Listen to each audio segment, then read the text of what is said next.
Hey guys, how are you doing? Today I'm bringing you part 3 of Bunny Girl. Normally sequels don't perform very well here on the channel, so it's really important that you leave a comment and smash that like button, guys. If the continuations don't do well, there's no way I can keep bringing parts 2, 3, and so on. So let's hit the goal of 200 comments. Without further ado, let's get into the video. This story deals with childhood trauma, school bullying, and conflict between relatives. The protagonist grew up without a mother's affection. She constantly told him it would be better if he just vanished. Even so, Ryu still loved his mother. Eventually she abandoned him. He was completely crushed, but then he got hit by a truck. And since we already know how that ends, we also know where he ended up. He died and was reincarnated inside a game, the only game he truly enjoyed. To make matters worse, he woke up in the body of a cowardly side character. That character acted so fearful because he possessed a skill called evasion. Nobody chose this character in the game because he refused to fight and only dodged every attack, which made everyone label him a coward. And if that was not bad enough, he was destined to be killed by the rabbit girl. Since he had reincarnated before the game's events began, he decided to change his fate and uncover the identity of the god who placed him inside the game. The story begins on a sunny day at school.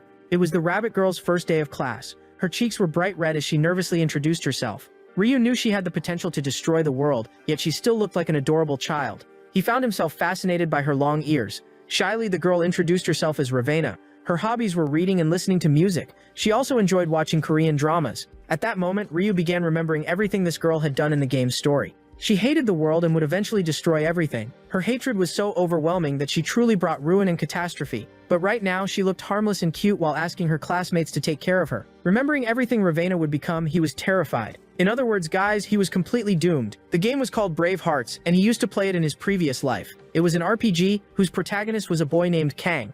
In the game's story, the world had rebuilt itself after a catastrophe that happened around 200 years earlier. Hunters existed to eliminate monsters, and both magic and technology had advanced greatly. However, the game was extremely complex because it contained around 44 different endings, and only one of them was good. Since he had reincarnated as a weak side character, he would need to work even harder. This character was an irritating coward who ran away from every fight. To make things worse, he suffered bullying from both his classmates and his relatives. The original Ryu was practically useless, and that was the body our protagonist had inherited. The boy stared in disbelief, and when he opened his eyes, he noticed the girl who would become one of the most dangerous villains. No matter what he did, a tragic ending awaited him. Someone suddenly said it was Ryu's turn. He turned around and looked at the rabbit girl. Ravenna seemed like someone carrying all the suffering in the world. After she was born, her parents abandoned her, and everyone mocked her because of her ears. People had always treated her like trash. All of it happened because of a mana disaster that caused her to be born with mutated DNA. She was what people called an AIM. Ryu had heard that this condition was inherited genetically from the parents. That made it even more cruel that she had been abandoned. Now he finally understood why Ravenna became the Witch of Calamity. Because of that, he became determined to change the future and save her. Someone tapped his shoulder, and it was the teacher asking where he wanted to sit. Since he intended to change Ravenna's fate, he walked over to her. He knew his actions could alter everything, especially because he did not want to die at the hands of the Witch of Calamity. As he approached her, Ravenna's eyes sparkled while she asked who he was. Ryu smiled and asked if he could sit beside her. Since the girl had been rejected ever since childhood, she could not understand his behavior. There were still 5 years left before the game's real story would begin, so he needed to become friends with her as soon as possible, even before they entered the academy. But that would not be easy. After guiding her onto the right path, he planned to turn them into allies. He pulled over a desk and sat beside her. It was hard to imagine that such a cute little girl would one day become the witch capable of destroying the world. While sitting there, he kept staring at her and wondered how he should approach her. Ravenna became embarrassed and even asked him to stop staring at her. The boy felt a little down because he was terrible at hiding his thoughts. He wanted to stop wasting time and invite her to his house already, but at that moment he became distracted by her tail and even shouted when she suddenly called his name. He thought she had caught him staring at her tail, but he quickly covered it up by asking what she wanted. Shyly, the rabbit girl asked why he had chosen to sit beside her. Ryu simply replied that he wanted to be her friend. Ravenna looked confused and instantly turned redder than a tomato. He asked why she was reacting that way. She could not understand why he would want to be friends with her, especially since she was an AIM. And to make matters worse, he belonged to the famous family of swordsmen, known as the Das family. In other words, guys, she was suspicious of him. That was because Ravenna had always been mistreated, so he ended up mentioning Lilica's name. He explained that Lilica was his pet bunny and looked a lot like her. That was why he had become interested in Ravenna. The girl immediately got irritated. She said she was not a rabbit but a human, then stormed off with a pout on her face. He stayed behind, apologizing to her, but before leaving, she stopped at the classroom door and shyly said she hoped to see him again tomorrow. Then Ravenna ran away in embarrassment. Ryu thought that at least she did not seem truly angry with him. After that, the boy returned home. It still had not fully sunk in that he was now inside the world of his favorite game. He even wondered whether this world had status windows just like the game. He looked around to make sure nobody was watching, then stretched out his hand and summoned his information screen. The player's status window appeared, and he realized he was not actually weak. When he checked the stats, he was genuinely shocked.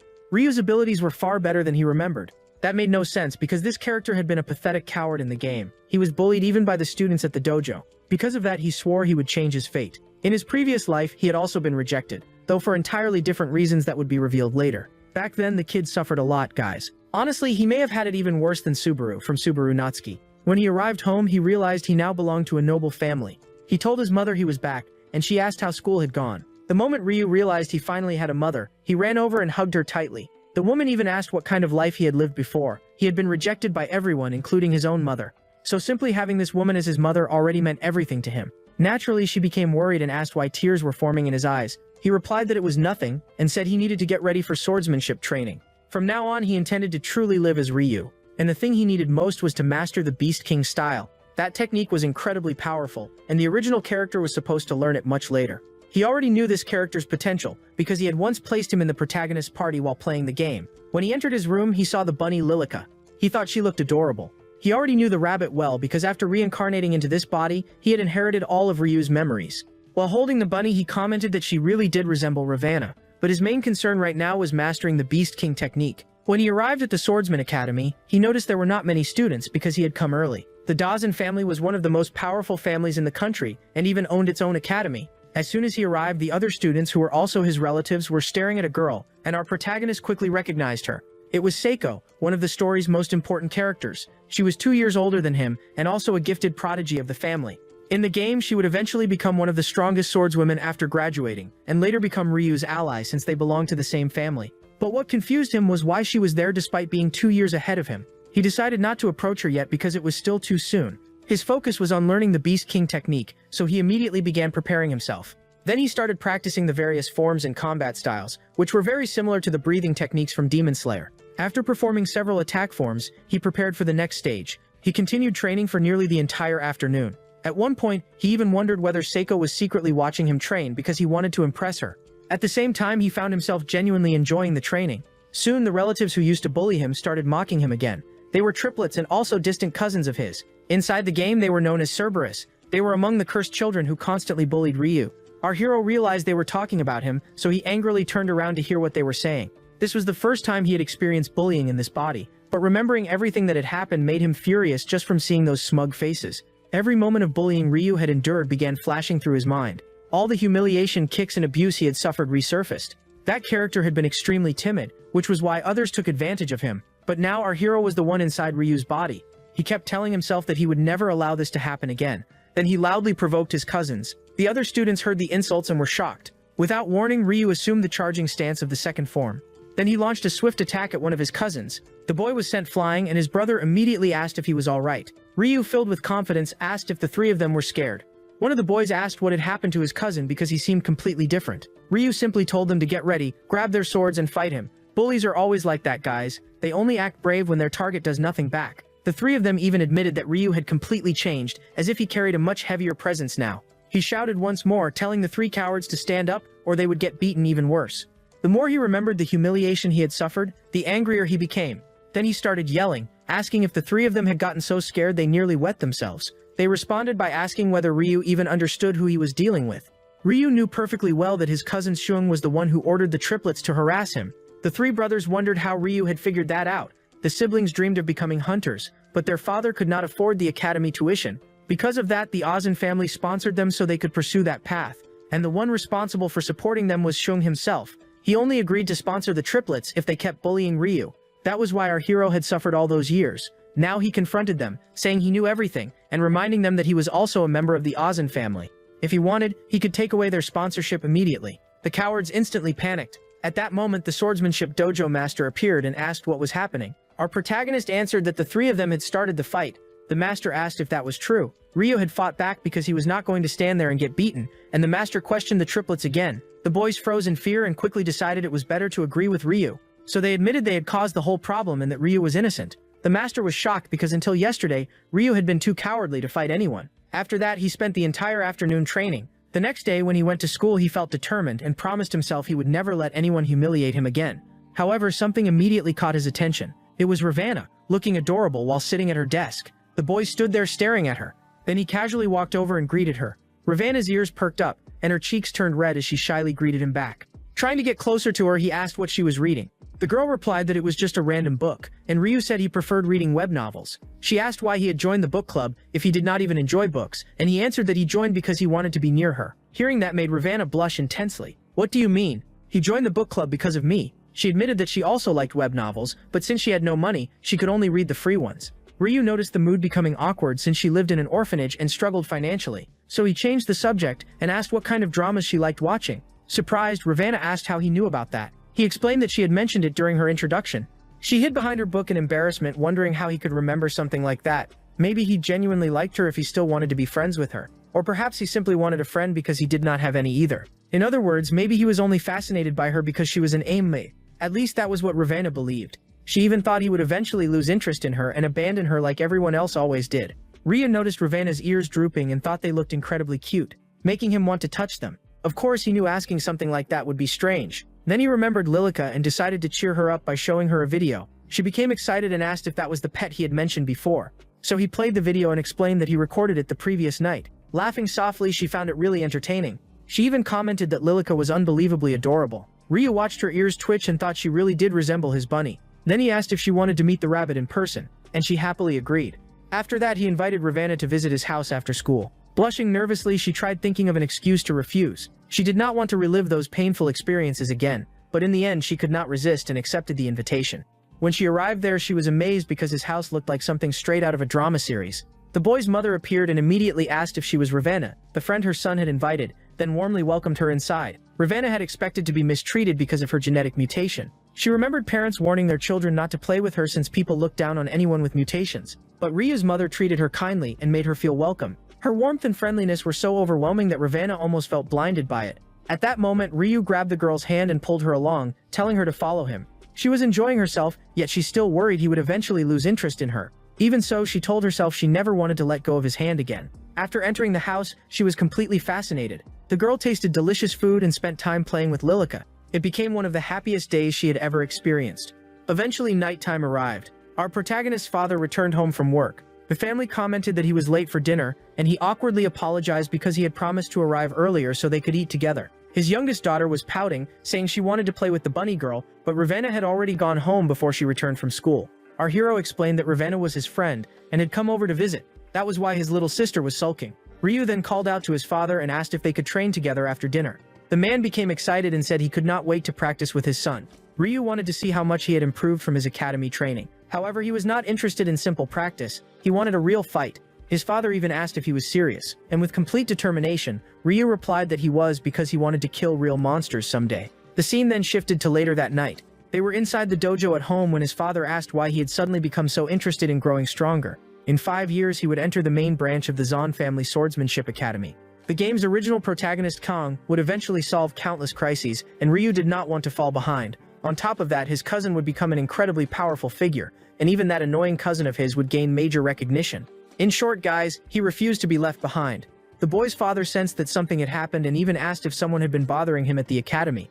That was because he had heard his son got into a fight during training, and that another student ended up injured. However, his son claimed he had done nothing wrong. The father waited for Ryu to explain his side of the story. Meanwhile, our protagonist could not tell whether his father genuinely wanted to listen or was preparing to scold him. Still, he explained that since childhood, he had been taught the family's divine swordsmanship existed to protect people. Those words had stayed deeply engraved in his heart. However, he admitted that this time he had not fought to protect others but to defend his own dignity, because in his past life, he had endured everything in silence. The boy said that if he could not even protect himself, then he would never be able to protect anyone else. His father asked if that was why he stood up to the bully. Filled with determination, he answered yes, but he also said he wanted more than self-defense. He wanted the strength to protect the weak as well. And to achieve that, he wished to train against real monsters. Ryu's father smiled and gently patted his son's head, saying his reasoning made perfect sense. He even mentioned how much his son had changed in such a short time. Excited, Ryu asked whether his father would help him, and the man agreed, though he had one condition.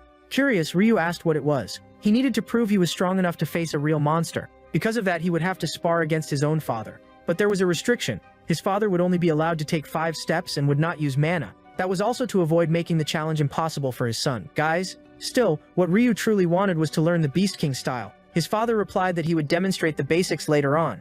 Under those conditions, Ryu believed he had a chance to land at least one hit with the wooden sword on his father's shoulder. The boy stood there thinking seriously. Then he declared it was time to begin the test. Ryu charged forward, but his father blocked the attack effortlessly. The boy pushed off the ground and leaped in for another strike, yet his father stopped it even more easily. So he began searching for openings, and with a smile his father commented that it would not work. However, Ryu managed to find the perfect gap, forcing his father to step backward. Even that alone was already extremely impressive, guys. At that moment he realized he still had a small chance, pressuring his father further, and the man proudly admitted he was impressed by his son. But then his father noticed he had lowered his guard and suddenly took a hit to the ribs. And it was not a weak strike either. It was a surprisingly powerful blow. The boy immediately jumped backward to create distance. His father could not believe that a single moment of carelessness had been enough for his son to land a hit. Exhausted, Ryu asked if his father finally acknowledged his abilities, and it seemed he did, though in the most painful way possible. Because of that, he agreed to help train the boy. Then, over the weekend, Ryu's father decided to take him monster hunting for training. Naturally, his mother became extremely worried, while his little sister begged to come along too. Still, they reassured her that everything would be fine. His mother warned them not to overdo the training, and then they prepared for the trip to the family academy. According to the game's story, the world had become dangerously unstable. Everything started after the Calamity Shift, which heavily affected the entire planet. Following that event, monsters from other dimensions began appearing, essentially turning Earth into one giant dungeon. Portals opened across the world with creatures pouring out from them. If those portals were not dealt with in time, the world itself would collapse and become permanently connected to another dimension. In other words, monsters from countless dimensions would invade the planet. If humanity failed to conquer the portals quickly, Earth would be destroyed by those creatures. That was exactly why the game had more than 40 bad endings and only one good ending. The boy's father explained that they first needed to retrieve a key. Ryu asked where the key was located. His father answered that it was stored in the warehouse. Whenever someone cleared one of those portals, they received a key that allowed them to re-enter it later. It seemed that the game system still existed in this world. After arriving at the family headquarters, the boy's father showed him his workplace. Their family owned dozens of branches spread throughout the country. To enter dungeons and portals, people needed a government-issued license, essentially a hunter certification. Since Ryu was not officially a hunter yet, he could only enter alongside his father, and everyone there greeted the man respectfully. That was because our protagonist's father was the branch manager. At that moment, someone suddenly approached and surprised the boy. It was a female employee saying the boss's son was adorable, while everyone around started praising him too. Some of them even pinched his cheeks and commented on how soft they were. Ryu wondered if all hunters acted this strangely. One of the receptionists announced that room 2 was prepared just as the manager had requested.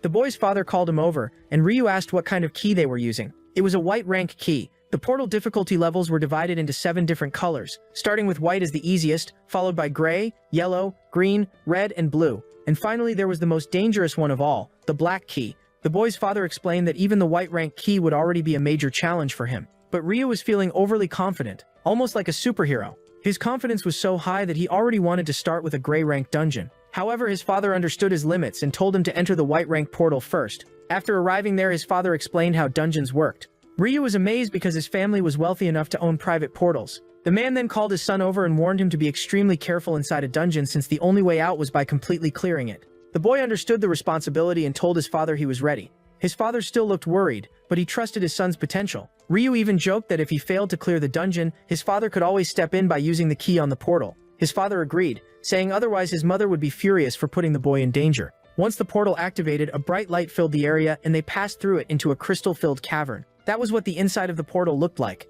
A notification window appeared, informing him that he had entered a white rank cave. The mission required defeating 15 goblins, and he immediately assumed it would be easy. So he tossed his backpack aside and drew his sword. He knew it would be dangerous, so he planned to stay cautious. It would not be simple, but it should not be impossible either. That was what he thought. Then something suddenly caught his attention. His father had already captured all 15 goblins in less than 30 seconds. Ryu even asked if he had already caught every single one, and his father confirmed it while pointing with his sword. Now his son could defeat them one at a time for training. Although he felt nervous, he confidently told his father he was ready. So his father began releasing the goblins one by one. The freed monster immediately rushed toward the boy, while Ryu tightened his grip on the sword and prepared himself carefully. The boy possessed deep knowledge of the game and also belonged to the Dazan family's divine swordsmanship tradition. Because of that, defeating these monsters should have been easy for him. The goblin suddenly grabbed one of the crystals to use as a weapon. Ryu had not expected that, guys, but then he lowered his stance and released his aura. This technique was called piercing stance. He prepared a finishing strike against the goblin and it worked perfectly, sending the monster crashing to the ground. He had not expected it to be that easy. His father let out a relieved sigh, though there were still 15 goblins remaining. Ryu turned toward him and proudly declared that one was already down. Since Ryu had belonged to Kang's main party, he carried a unique restriction. The The game had a special system called gifts, passive abilities that reflected each character's personality. Because Ryu was considered a coward, his gift was evasion instinct. At first glance, that ability seemed incredibly useful. His father prepared to release another goblin and cut the rope holding it. Evasion instinct automatically moved the user away from attacks that could become fatal. Basically, during the game, the character never attacked because he always prioritized defense. That was why players rejected the character and refused to use him. Some people even claimed the character should be removed from the game because he was so useless. Our protagonist rarely played with that character, but one day he decided to give him a chance. Once the ability awakened, the character gained complete control over the evasion gift. Shouting loudly, he declared that he would improve this power and become unbeatable. Characters who awakened grew stronger over time within the game. Instead of dodging, he tried blocking the next attack and ended up getting thrown backward. There were now 2 monsters standing before him. Because of that, Ryu needed to use these battles to awaken his gift. Combat had seemed much easier inside the game than in real life, but he still believed awakening his power would not be impossible. So he charged forward and pushed himself to the limit. The scene shifted to several minutes later. By then, he had already defeated multiple goblins. His father told him to rest for a while and even joked that his son was performing surprisingly well. However, the boy now wanted his father to release 4 goblins at the same time, so his father accepted the request. The moment it happened, Ryu immediately regretted it, because even fighting 2 had already been difficult enough. The goblins were using distraction tactics. Suddenly, he sensed danger approaching from behind, and his evasion ability activated. Without thinking, his body dodged automatically, causing the crystal thrown by the goblin to barely graze his cheek before smashing into the nearby crystals. At that moment, he realized he would have died without that ability. Because of evasion instinct, his body had moved on its own. He understood that he needed to trust that skill more. While training his gift, he continued eliminating monsters. After focusing carefully, he located the goblins and managed to slash one across the leg. He became slightly more confident because he knew the evasion instinct would support him. When another goblin threw an object at him, he dodged effortlessly, leaving the little monster furious. He planted his foot firmly on the ground and leaped toward the creature. Then he sliced the goblin cleanly in half. However, below him, 2 more monsters were already preparing to throw crystals at him. Ryu took a deep breath and activated a sword technique, causing electricity to surge through his blade. It was a swordsmanship skill that demanded intense mana concentration. Then he unleashed the lion-crushing slash and cut down the remaining 3 goblins at once. Right after that, he dropped to the ground and realized only 1 enemy remained, so he immediately rushed toward it. His father appeared and told him to stop charging recklessly and calm down because there was not only 1 goblin left. Several more were still tied up. That was when he realized clearing the dungeon would take much longer than expected. Later on, his father carefully observed everything because the boy had successfully defeated all 15 goblins. Ryu's father told himself that he should have trusted his son from the beginning. Then he called out to Ryu.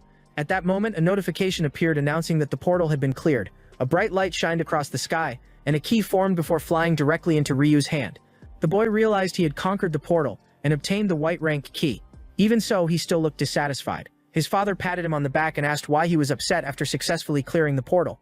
Ryu called out to his father and admitted he was frustrated because he was not satisfied with only clearing a white rank portal. He wanted something greater. What he truly desired was to become much stronger, but if he kept fighting weak monsters, it would take too long. Now that the portal had been cleared, there were no monsters left to defeat there. Because of that, he quietly wondered if he should ask his father to let him challenge another portal. He still had not awakened his gift, meaning he could not fully control his evasion ability. The boy's father kept talking about how shocked he was that Ryu had defeated 4 monsters at once, even grabbing and shaking him proudly while saying the boy clearly took after him. Then the father announced it was time to leave, which immediately surprised Ryu. The exit had already opened, and his father asked him to hand over the key. However, he still wanted to keep training. Feeling slightly awkward, he asked his father if there were any other portals available for practice. He even tried persuading him by saying he felt close to awakening his gift. Ryu believed that fighting inside a more difficult portal might finally trigger his ability.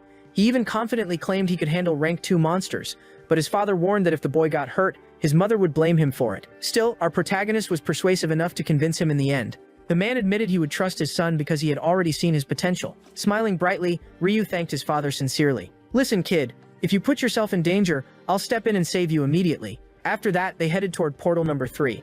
It was still a white rank portal, but completely different from the previous one. His father explained that not all white rank portals were the same. As an extra precaution, he had also brought along another hunter from the company who specialized in healing. Just seeing his father bring support made the boy realize this portal was far more dangerous than the last one. Once the key activated the entrance, they stepped inside excitedly, but the moment Ryu entered, he immediately noticed the place felt different. A notification appeared telling him to eliminate the monsters, yet he could not see any creatures at all. At least that was what he thought. The monsters were actually there because he nearly got hit by one of them. He only avoided the attack thanks to his ability, and immediately froze in shock since he had no idea where the strike came from. Another notification warned him that multiple monsters surrounded him, and only after several seconds did he finally identify their locations. At that point, he became genuinely terrified, guys. Only then did he understand that he was nowhere near capable of clearing a gray rank portal. His fear became so intense that his body nearly froze in place. Above him, his father stood beside the healer, and the older man asked whether he was truly certain his son could handle this. Our protagonist's father stayed silent and simply continued watching him. His son had changed drastically in such a short time because only days earlier he had been a complete coward, frightened by everything. But about a week ago he suddenly became different, far more serious than before. It was almost as if his son had undergone a positive transformation. He knew very well that Ryu had always possessed a kind heart, which often made him an easy target for ridicule. Because he struggled within the brutal competition of the Zan family, his cousins constantly bullied him. The father still remembered how happily the boy smiled when he received his first sword. Back then, it made him think his son was too gentle to become a hunter. However, he now realized the boy truly had changed, though perhaps not completely.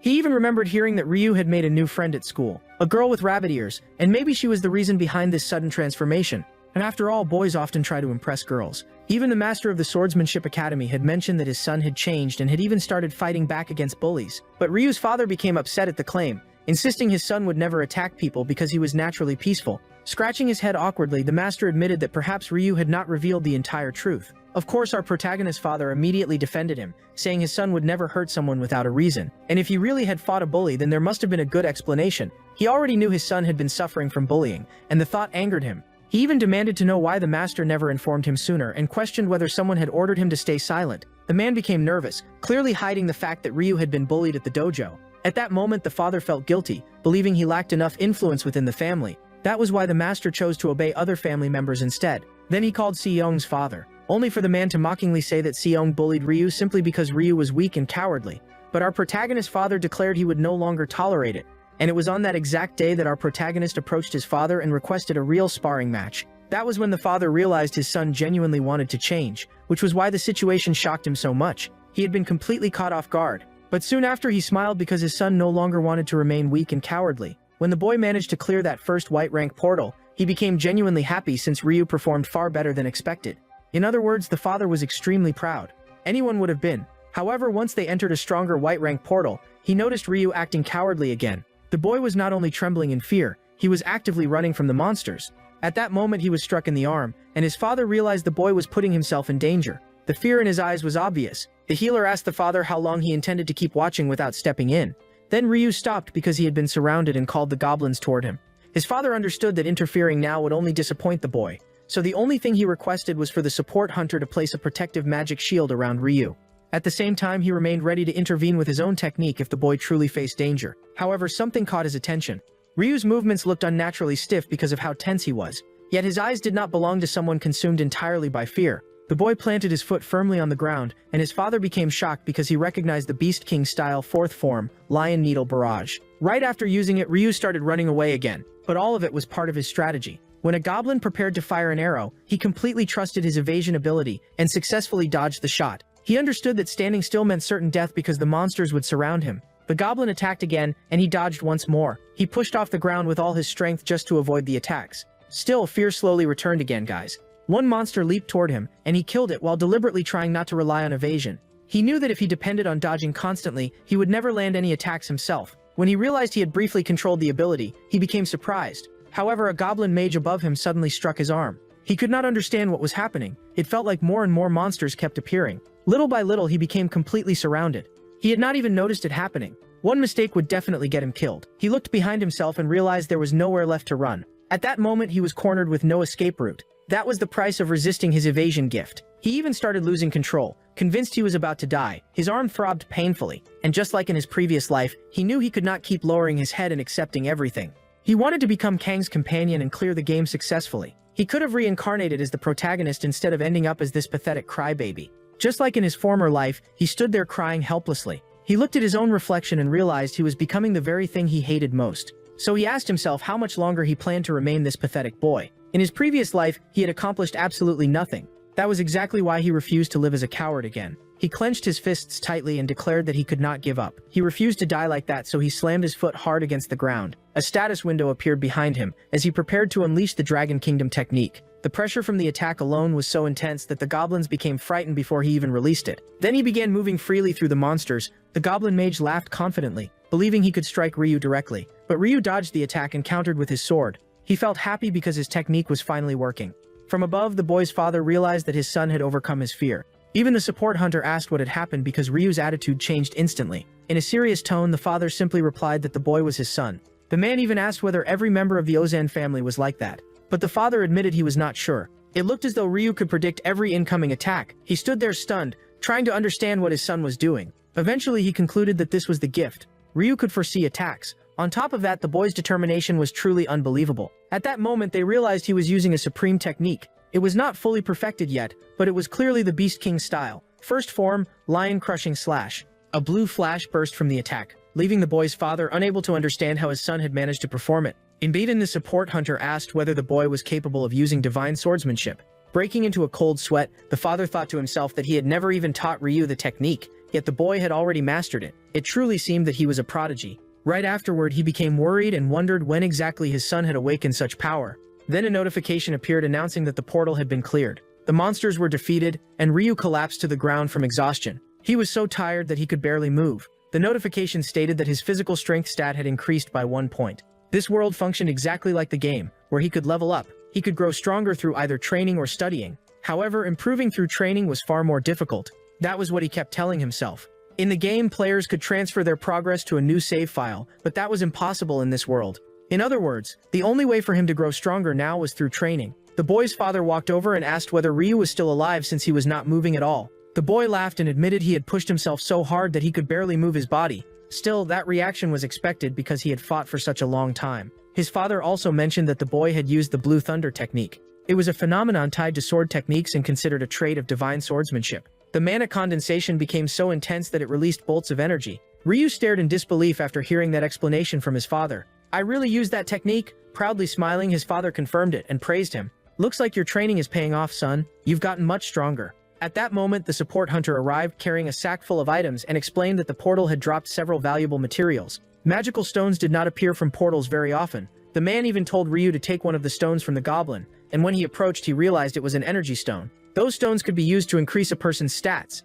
If he used it, his agility would rise by 1 point. He kept staring at the stone while the support hunter suggested letting the boy use it. Then Ryu's father approached and instructed him to channel his mana into the artifact. He began pouring mana into it, curious about what would happen next. Afterward, they finally left the portal. By Monday, his entire body ached from training. His mother had been furious on Sunday because she told him not to overwork himself. Yet now he showed up at school covered in injuries. Ravana approached him with concern and asked whether he was hurt. He explained that his body was sore because he spent the entire weekend training. Still, he told her not to worry since he had only fought weak monsters. She immediately panicked and asked, "What do you mean you fought monsters? That's way too dangerous for kids our age." But then she remembered that he belonged to the Zan family, which owned magical portals for training.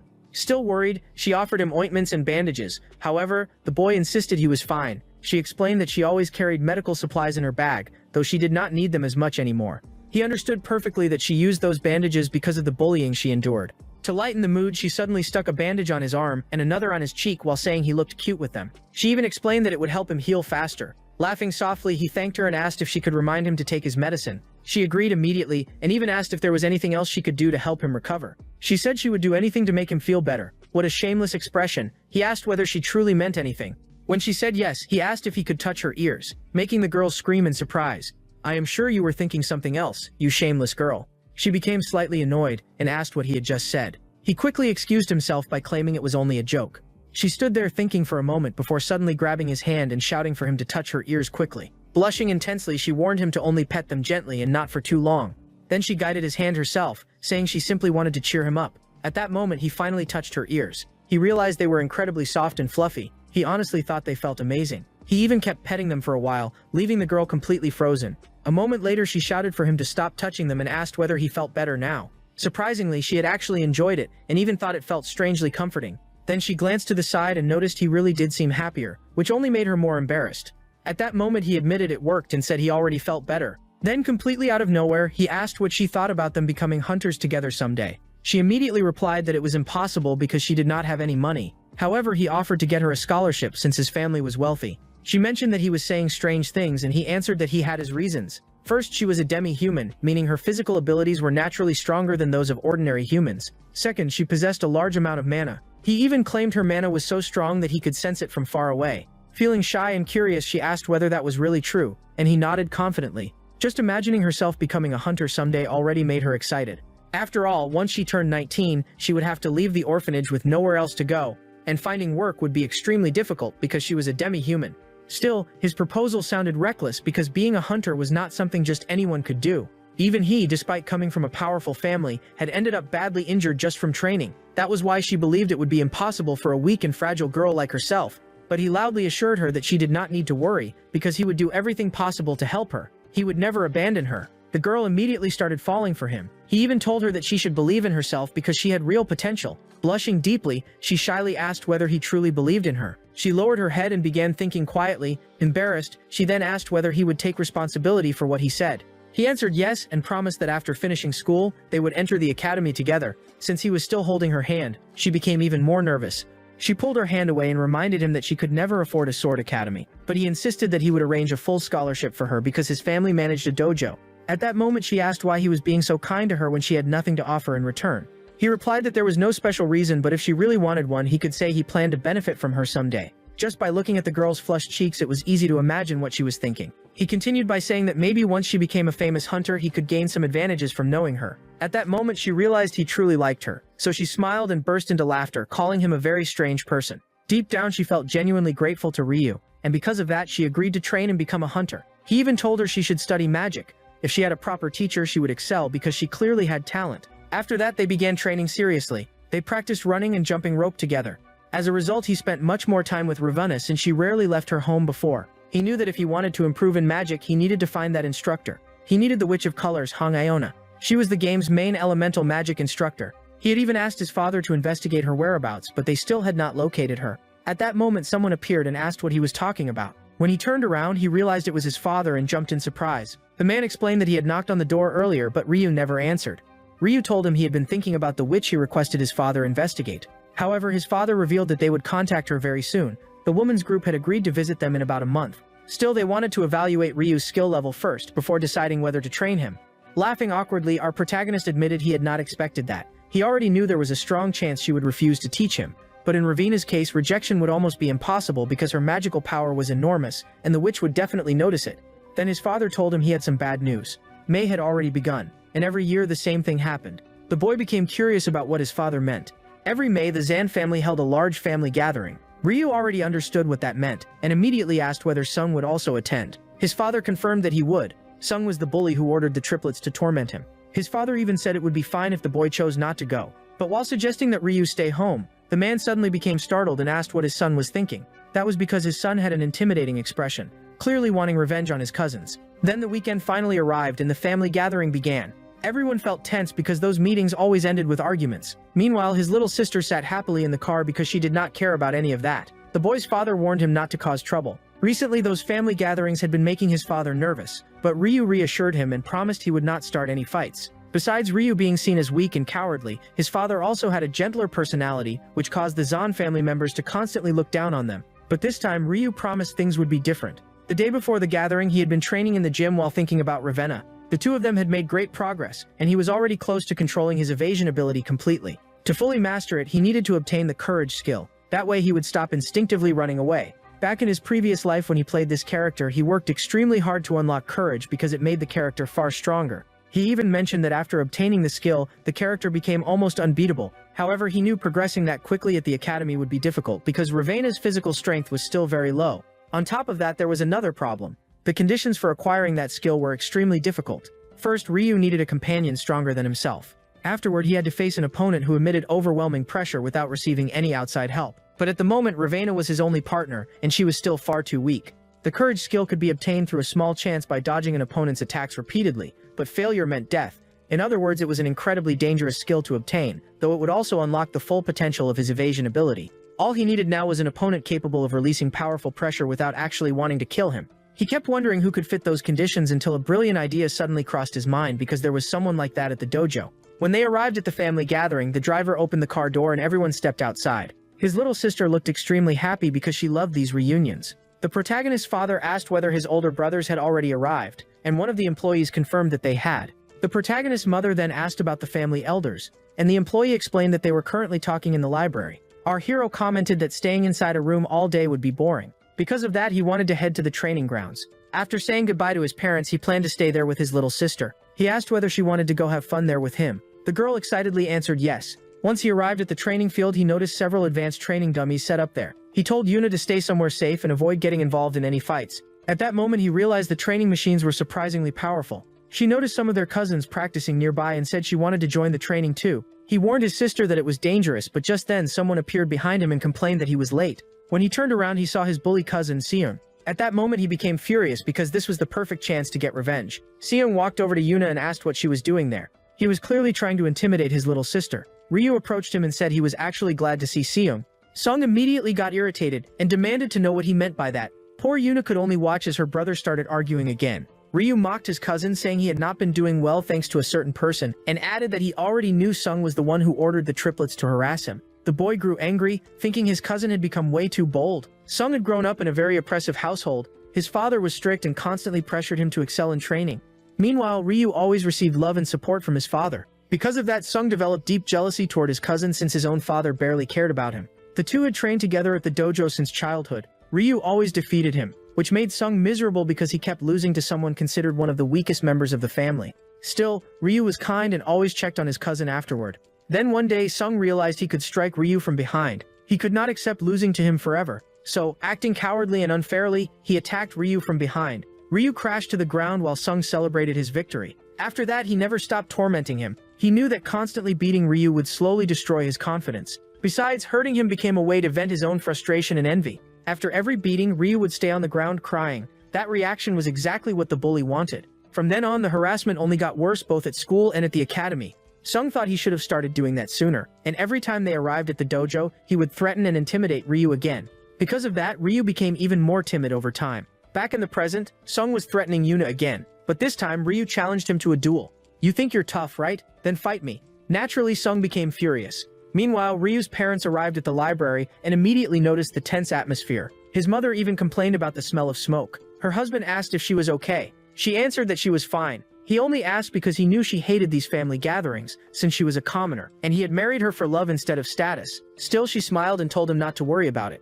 He thanked her for always trying so hard to make things work. Then he cast a protective bubble spell so she would not have to smell the smoke anymore. At that moment, his older brother appeared and called out to Sanji. That man was Seung's father, and he constantly picked on his younger brother Ryu's dad. The last time they spoke had been about Seung bullying Ryu. The man mocked Sanji, asking whether his son was traumatized from always getting beaten up. Ryu's mother had no idea her son was being bullied, and immediately demanded an explanation from her husband. But then she noticed how furious he looked. He even slapped his older brother's hand away. The man angrily asked what his little brother thought he was doing. Furious, Sanji said Sanji should talk directly to Ryu so the boys could settle things themselves. But the man scoffed, saying his nephew was too cowardly to handle anything alone. Just then, several relatives rushed in saying the young masters were fighting. The man laughed, assuming his son was beating Ryu again. He even mocked his younger brother, telling him not to interfere in a fight between children. The other relatives were already drinking and cheering for the match. He invited the couple to watch and joked that they should not cry when their son lost. However, Sanji replied that Ryu was not as weak as everyone thought. The man refused to believe it and kept laughing, convinced his son would crush him. Deep down, Sanji feared his son would suffer bullying again, but he was even more worried about his wife's anger after learning what had been happening at the academy. She truly had no idea about any of it. Furious, she demanded every detail later. Sanji arrived at the arena with red marks still visible on his cheeks from the slap he had received. When they got there, Seung was already using the lion iron whip technique. Lena cried out in fear for her son, but Ryu calmly took a defensive stance and blocked the attack. Right after that, Seung mocked him by calling him a scared little rabbit. But the attack had been weak, so Ryu countered with a kick straight to his cousin's stomach. At that moment, Seung realized his cousin was no longer weak. The kick was so strong it knocked the air out of him. Ryu laughed while mocking his cousin in return. Meanwhile, the family patriarch was taking a bath. He heard loud noises coming from outside, so he slowly stood up. Some servants informed him that the banquet was about to begin, though they hesitated to disturb him because a fight had broken out in the training hall. He asked which boys were fighting, and they answered that it was Ryu and Seung. The old man asked whether it was related to the bullying, since he already knew about their history. The servants explained that Ryu himself had challenged his cousin to the duel. That made the old man find the situation quite interesting, since Ryu was known for being weak and overly kind. The old man asked whether he could still catch the fight if he went there now. The servants answered that he probably could, so he began getting ready. He already assumed who the winner would be, but he still wanted to watch. After all, he would not miss the chance to see his grandsons fighting. Back at the dojo, the protagonist's mother was shocked. Not only had Ryu won, but he had completely humiliated his cousin. He even thought to himself that he had not done anything special. At that moment, a notification appeared saying one of his skills had leveled up. Wait, the fight ended that fast? Am I actually much stronger now? That jerk must be messing with me. They were the same age and had trained together at the dojo for years. However, after losing that first fight long ago, Ryu had become even more cowardly. Sung constantly encouraged the other cousins to mock him. In the original game story, Kang, the main protagonist, was supposed to defeat Sung. Afterward, the two of them would eventually become friends. But in this timeline, Ryu himself was the one who defeated his cousin. Still angry, he assumed Sung was only pretending to be furious, and said he would not stop there. He wanted to teach him an even harsher lesson, and started provoking him to get back up and continue fighting. Come on, get up already. Wake up, he poked the boy with his sword. Furious, he said he had not even done half of what he originally planned. Then he grabbed his cousin by the clothes and lifted him up. That was when he realized Shiyuk had wet himself and mocked him for being so weak. Lena called out to Ryu in concern. At that moment, Shiyuk's father arrived laughing, assuming his son had beaten Ryu again. What he did not expect was that his own son had lost and even wet his pants. Enraged, he demanded to know how Ryu dared to lay a hand on his son and shoved the protagonist. However, Sanji immediately started yelling at his older brother, and chaos quickly spread throughout the dojo. Even the protagonist thought he was doomed since he had started the whole mess. Sanji insisted his son had not cheated, but Hyuga's father claimed his child could never lose to a coward. Soon they all began accusing Ryu of fighting unfairly. The boy even turned to his mother and asked her to stop the argument. Instead, she was already fighting with his aunt, while his little sister bit the woman. The entire place turned into complete chaos. Worried, he scratched his head and wondered how he could stop everything. Then an overwhelming aura suddenly filled the room, making everyone freeze instantly. The boy immediately recognized that terrifying presence.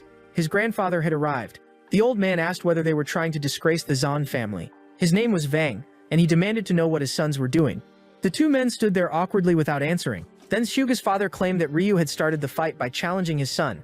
But old Vang said he did not want to hear the story from him and instead walked over to ask his grandson directly what had happened. He wanted to know whether Ryu had truly started the fight. With an intimidating voice, the old man asked his grandson if he was the one who challenged Hyuga. Just the pressure from his grandfather's aura made Ryu's legs shake. His grandfather was far more frightening than he remembered. It felt like standing before a massive mountain. Trembling nervously, he admitted that he had started the fight and added that he had won fairly. His grandfather asked if it was true that he challenged Hyuga and defeated him. The boy answered yes and said the duel had been fair. He defeated his opponent without cheating. The family leader then ordered him to explain the battle in detail, and the boy described exactly how he defeated his cousin. He even suggested asking the relatives who had witnessed the match. Vang then asked why he grabbed his opponent after the fight, and Ryu explained that he thought Hyuga died because he was not responding. In truth, he simply wanted to hit the bully even more. Still, Hyuga's parents accused the protagonist of acting dishonorably by attacking after the duel ended. However, old Vang only laughed and commented that his grandson was quite interesting. Hyuga and his wife asked the patriarch whether Ryu would be punished, but the old man refused, saying the match had been fair. He even told his son to ask Hyuga directly whether Ryu had cheated. The boy had only been pretending to be unconscious to avoid further humiliation. His grandfather ordered him to stand up, and he finally admitted that Ryu had not cheated, and that he simply lost because Ryu was stronger. The old man was somewhat cruel at that moment because he forced the boy to openly admit he lost for being weaker. Just seeing his cousin suffer that humiliation was satisfying enough for Ryu. Vang then asked his son Sungzio whether that settled the matter. The family apologized since they had falsely accused the protagonist.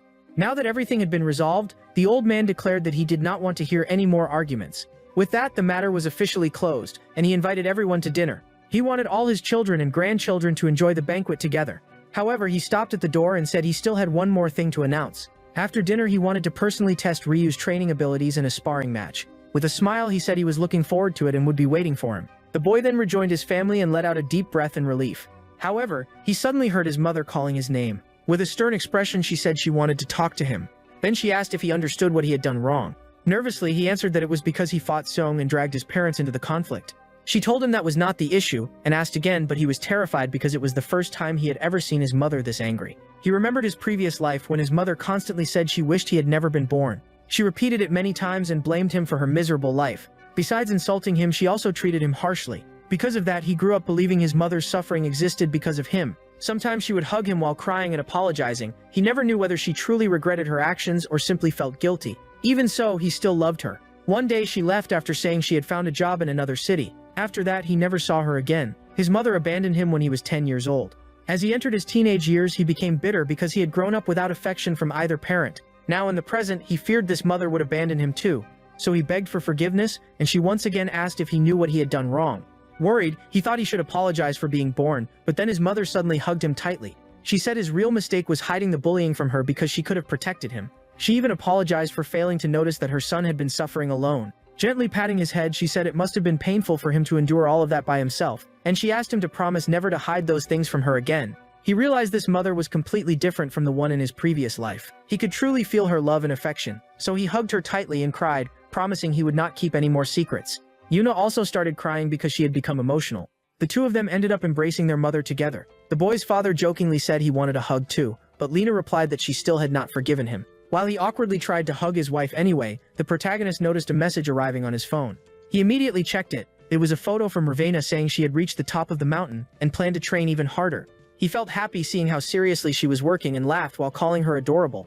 The hero's parents quickly realized he was falling for that girl. At that moment, someone knocked on the family's room and called for branch leader Sanji. The servant informed them that the banquet would begin soon and asked all the children and their families to head to the hall. The atmosphere there was extremely tense. The same man also went to notify Seiko's family. A few minutes after dinner, the evaluation match would begin. The girl confidently said she was ready. Then the Sacred Sword family's grand banquet was shown. That clan carried a legacy spanning 200 years. Because of that, Ryu viewed the family as deeply traditional.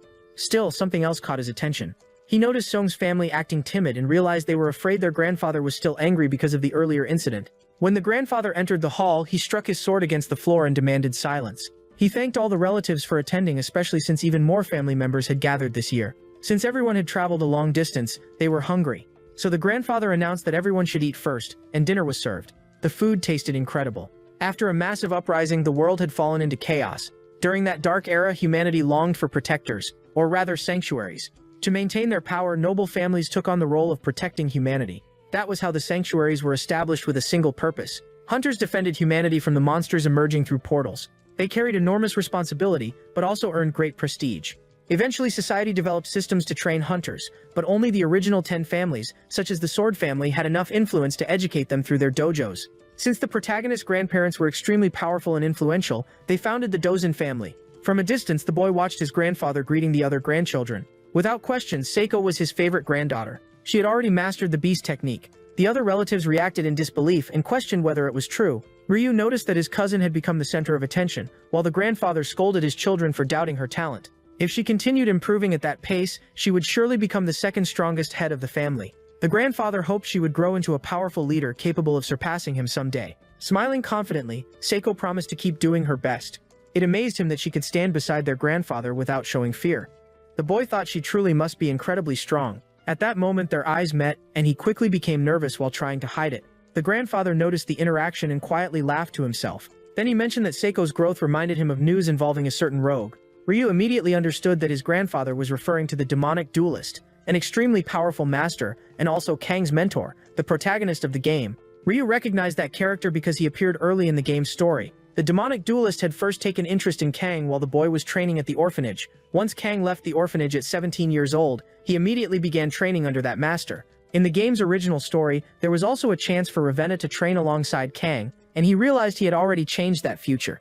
At this point in the story, the duelist had already chosen Kang as his disciple, though nobody there knew who the boy was yet. The old man already knew that the demonic duelist had accepted a student. Worse yet, they wanted a duel. Basically, the duelist intended to pit his disciple against one of the Zan family grandchildren. As soon as the grandfather announced it, the grandchildren became nervous. The old man said they could not refuse the challenge because it would damage the family's reputation. With confidence, he declared that he would show that shameless duelist the true strength of the Zan family. Seiko said she would do her best, and the other grandchildren also promised to try hard.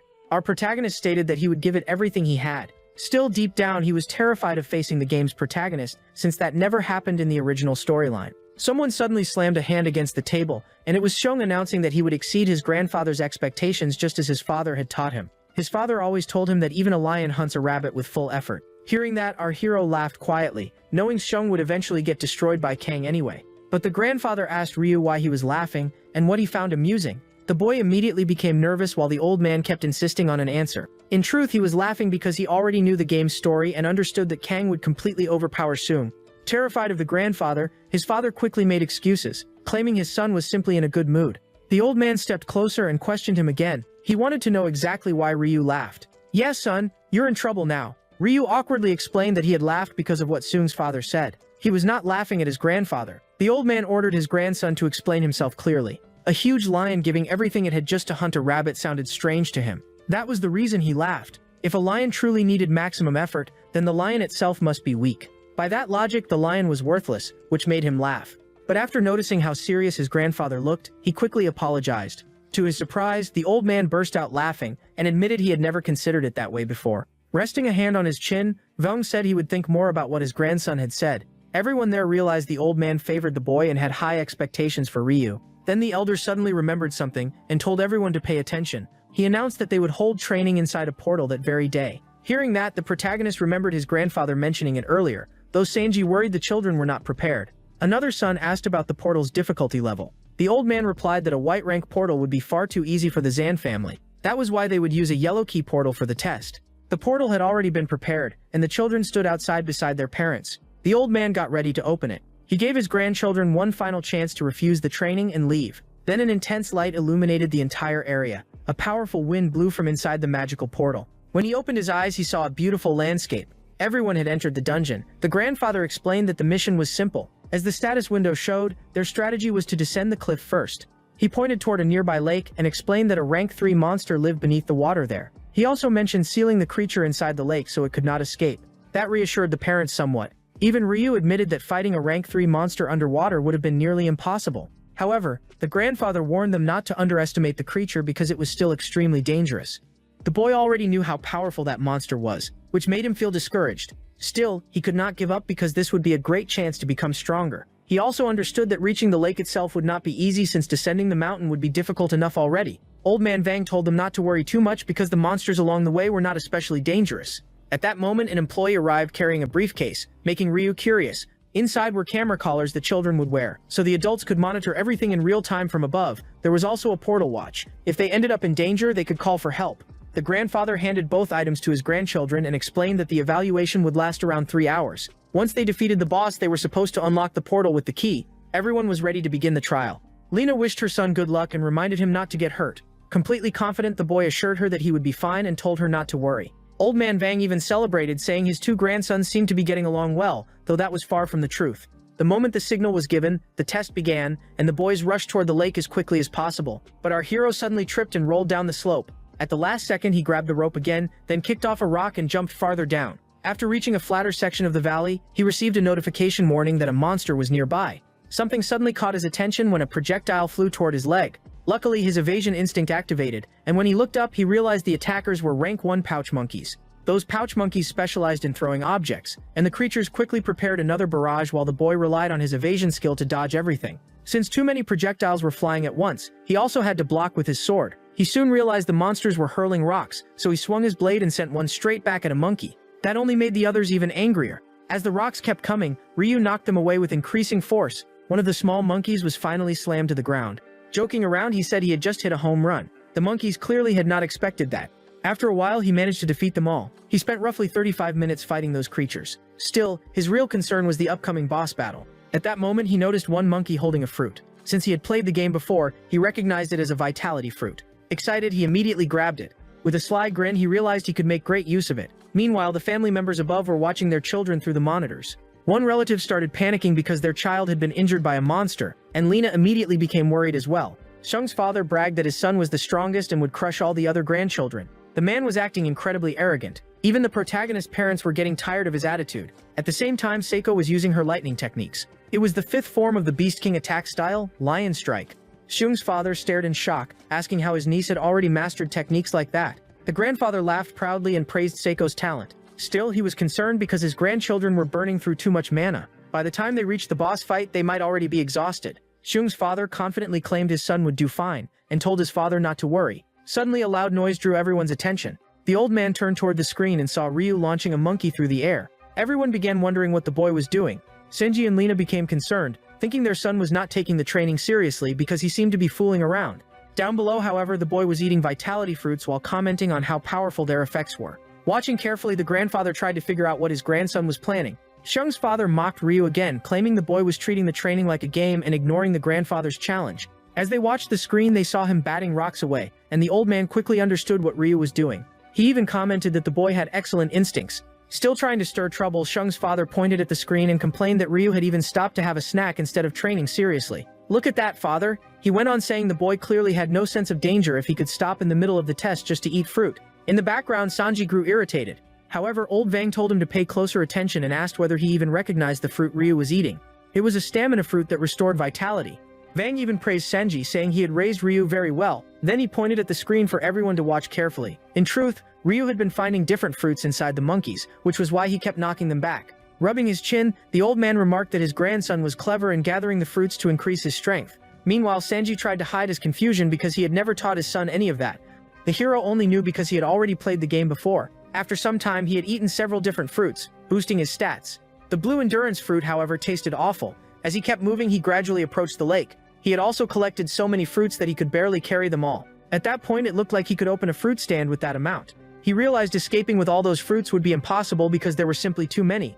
He even considered hiding them inside the monkey's pouches. After thinking it over, he decided it was actually a great idea. So he cut off the furry pouch and stuffed all the fruits inside it. After removing the other pouches from the monkeys, he made several small bags and hung them across his body. With that done, he started jumping from branch to branch to get closer to the lake. He had wasted a lot of time gathering fruit, so now he needed to hurry. But then something suddenly caught his attention. There were even more of those monkeys throwing rocks at him. Ryu already knew he had to take down the monkey leader, otherwise the monsters would keep chasing after him non-stop. Aggro locked for real, but he didn't have time to deal with that, guys, so he tried to escape and eventually stumbled into a swampy area filled with thick mud. The entire place looked different now, with shorter trees and a much heavier, humid atmosphere. That was when he realized the environment had completely changed. In the game, whenever the surroundings shifted this drastically, it usually meant the monsters in that zone were entirely different too.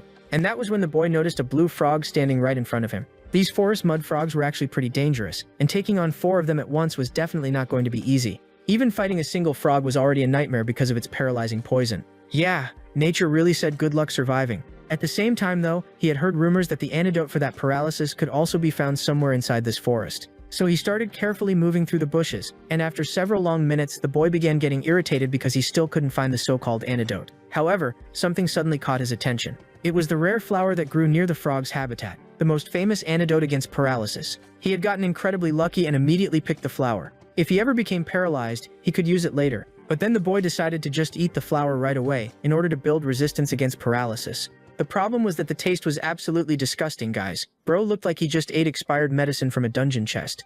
At that moment, he heard a noise nearby and instantly hit himself. Down below, he spotted someone fighting against a red frog, and that monster, the red frog, was also extremely powerful. Right then, the frog unleashed its paralyzing poison on that boy. The voice sounded strangely familiar to him, but since he was too far away, Ryu couldn't tell who it was for sure. He even started wondering whether or not he should help his cousin, especially since almost none of his cousins ever treated him well anyway. That was when he noticed the other frogs also making their way down there. Now the boy would have to face not only the red frog but the blue frogs as well. Ryu quickly searched for a higher place where he could escape and hide, and with one leap he jumped upward, thankful that the monsters hadn't noticed him yet. Sneak level somehow maxed out, but at the very last second, Ryu chose to help, and after jumping forward he prepared himself to strike the frog. The monsters all looked upward, and with electricity gathering around him, he prepared his electrifying aerial attack. In an instant, every single frog was struck by the attack.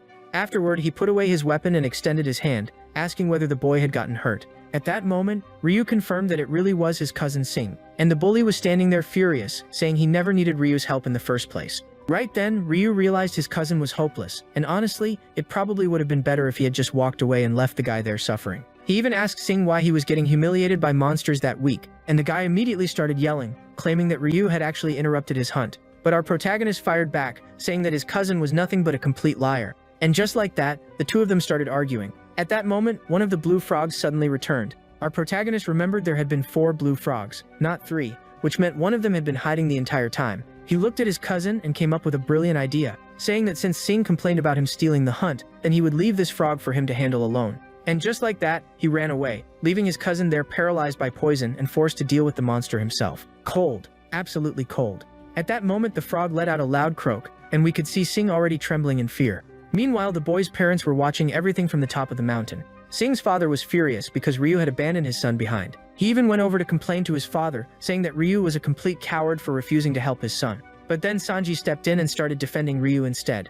Old Vang asked Sanji what exactly the boy was supposed to do in a situation like that. And our protagonist's father responded that everyone had to survive on their own, while also mocking his brother-in-law by asking if his son couldn't handle himself alone. At that moment, the grandfather placed his hand on the protagonist's father's shoulder and admitted that he agreed with Sanji, saying his grandsons needed to learn how to survive by themselves. At the same time, Old V was slightly surprised because his youngest son was openly standing against his brother-in-law. That's because, guys, our protagonist's father was usually very peaceful and always let his brothers walk all over him. Old Vang stared upward with a serious expression because he was carefully analyzing his grandson's abilities. Ryu possessed an incredibly powerful blue lightning ability, and the old man was honestly shocked by this because, until now, his grandson Ryu had always looked like a completely helpless bunny. Our hero comments that reaching the lake has been way harder than expected, but the moment he looks ahead, he becomes shocked. That's because after several hours he had finally arrived at the lake, which was the main objective all along. Some of his cousins were already there, and it looked like they were getting completely overwhelmed by the aquatic monster.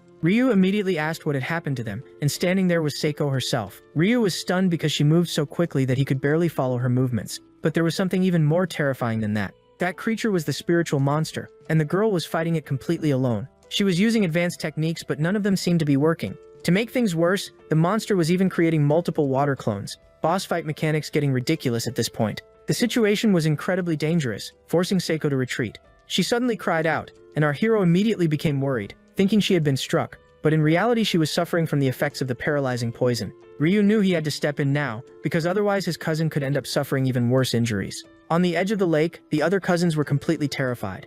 With those fruits, he knew he could restore some of his cousin's energy so they could fight at full power again. And honestly, that sounded like a really solid plan. If possible, he could hand out all the fruits so everyone could battle at maximum strength and increase their chances of winning. Buff distribution arc begins. Meanwhile, Seiko was still trapped in the middle of the lake with her leg paralyzed from the poison.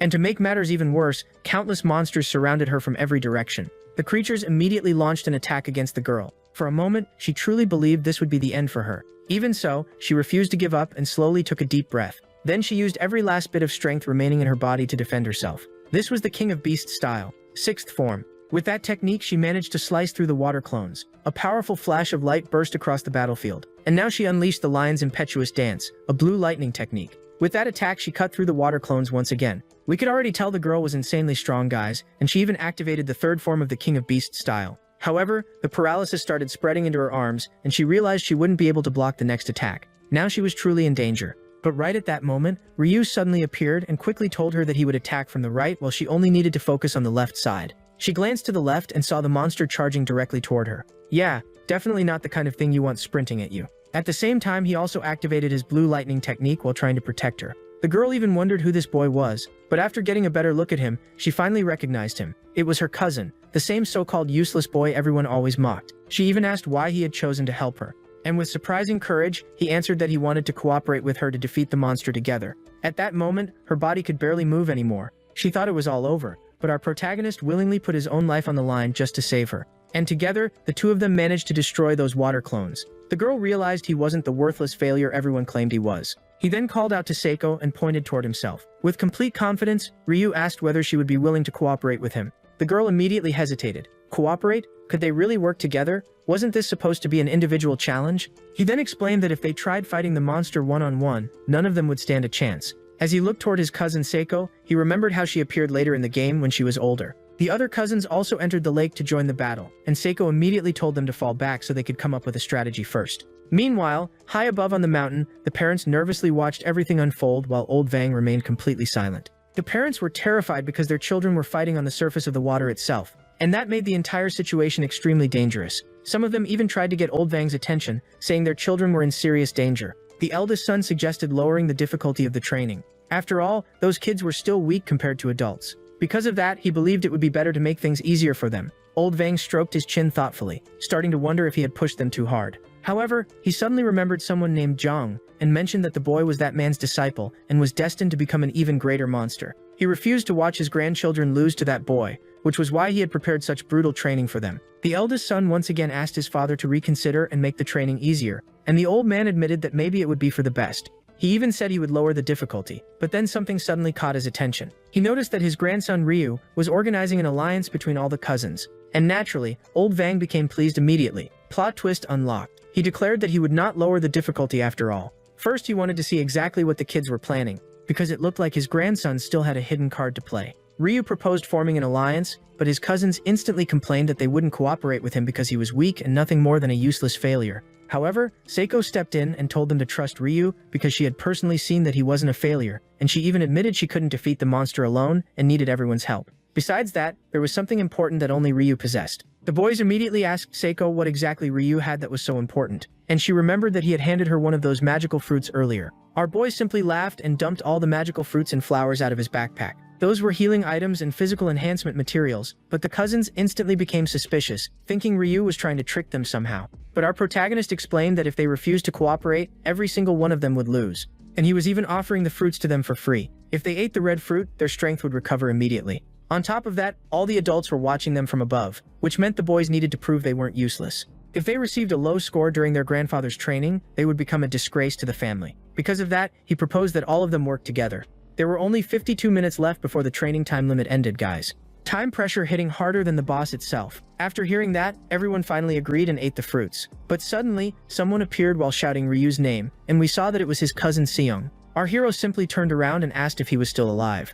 But the boy became furious and immediately snatched the fruit from our protagonist's hand. Ryu only allowed his cousin to eat the fruit because the more people helping in the battle, the better their chances would be. The boy then clapped his hands to get everyone's attention and asked if they had already recovered their strength because now they needed to discuss the strategy, and he proceeded to explain the entire plan to his cousins. Seiko would handle the right side of the boss while he would attack from the left. Seiko even asked if she really had to take the right side. He assigned her there because she was stronger than him, and because the monster's left arm had already been cut off, which would make it easier for him to attack from that direction. After explaining everything, they finally began putting the plan into action. Everyone charged toward the monster in an attempt to draw its attention away. Ryu even asked one of his cousins to distract the minions so they could create an opening and push forward. The boy immediately agreed, saying he would provide all the support he could. And just like that, all the cousins charged from every possible direction, trying to confuse the monster and throw the battlefield into chaos. Raid boss mechanics officially activated. Meanwhile, Ryu and Seiko took advantage of the distraction and moved in from the flanks. The two of them advanced side by side,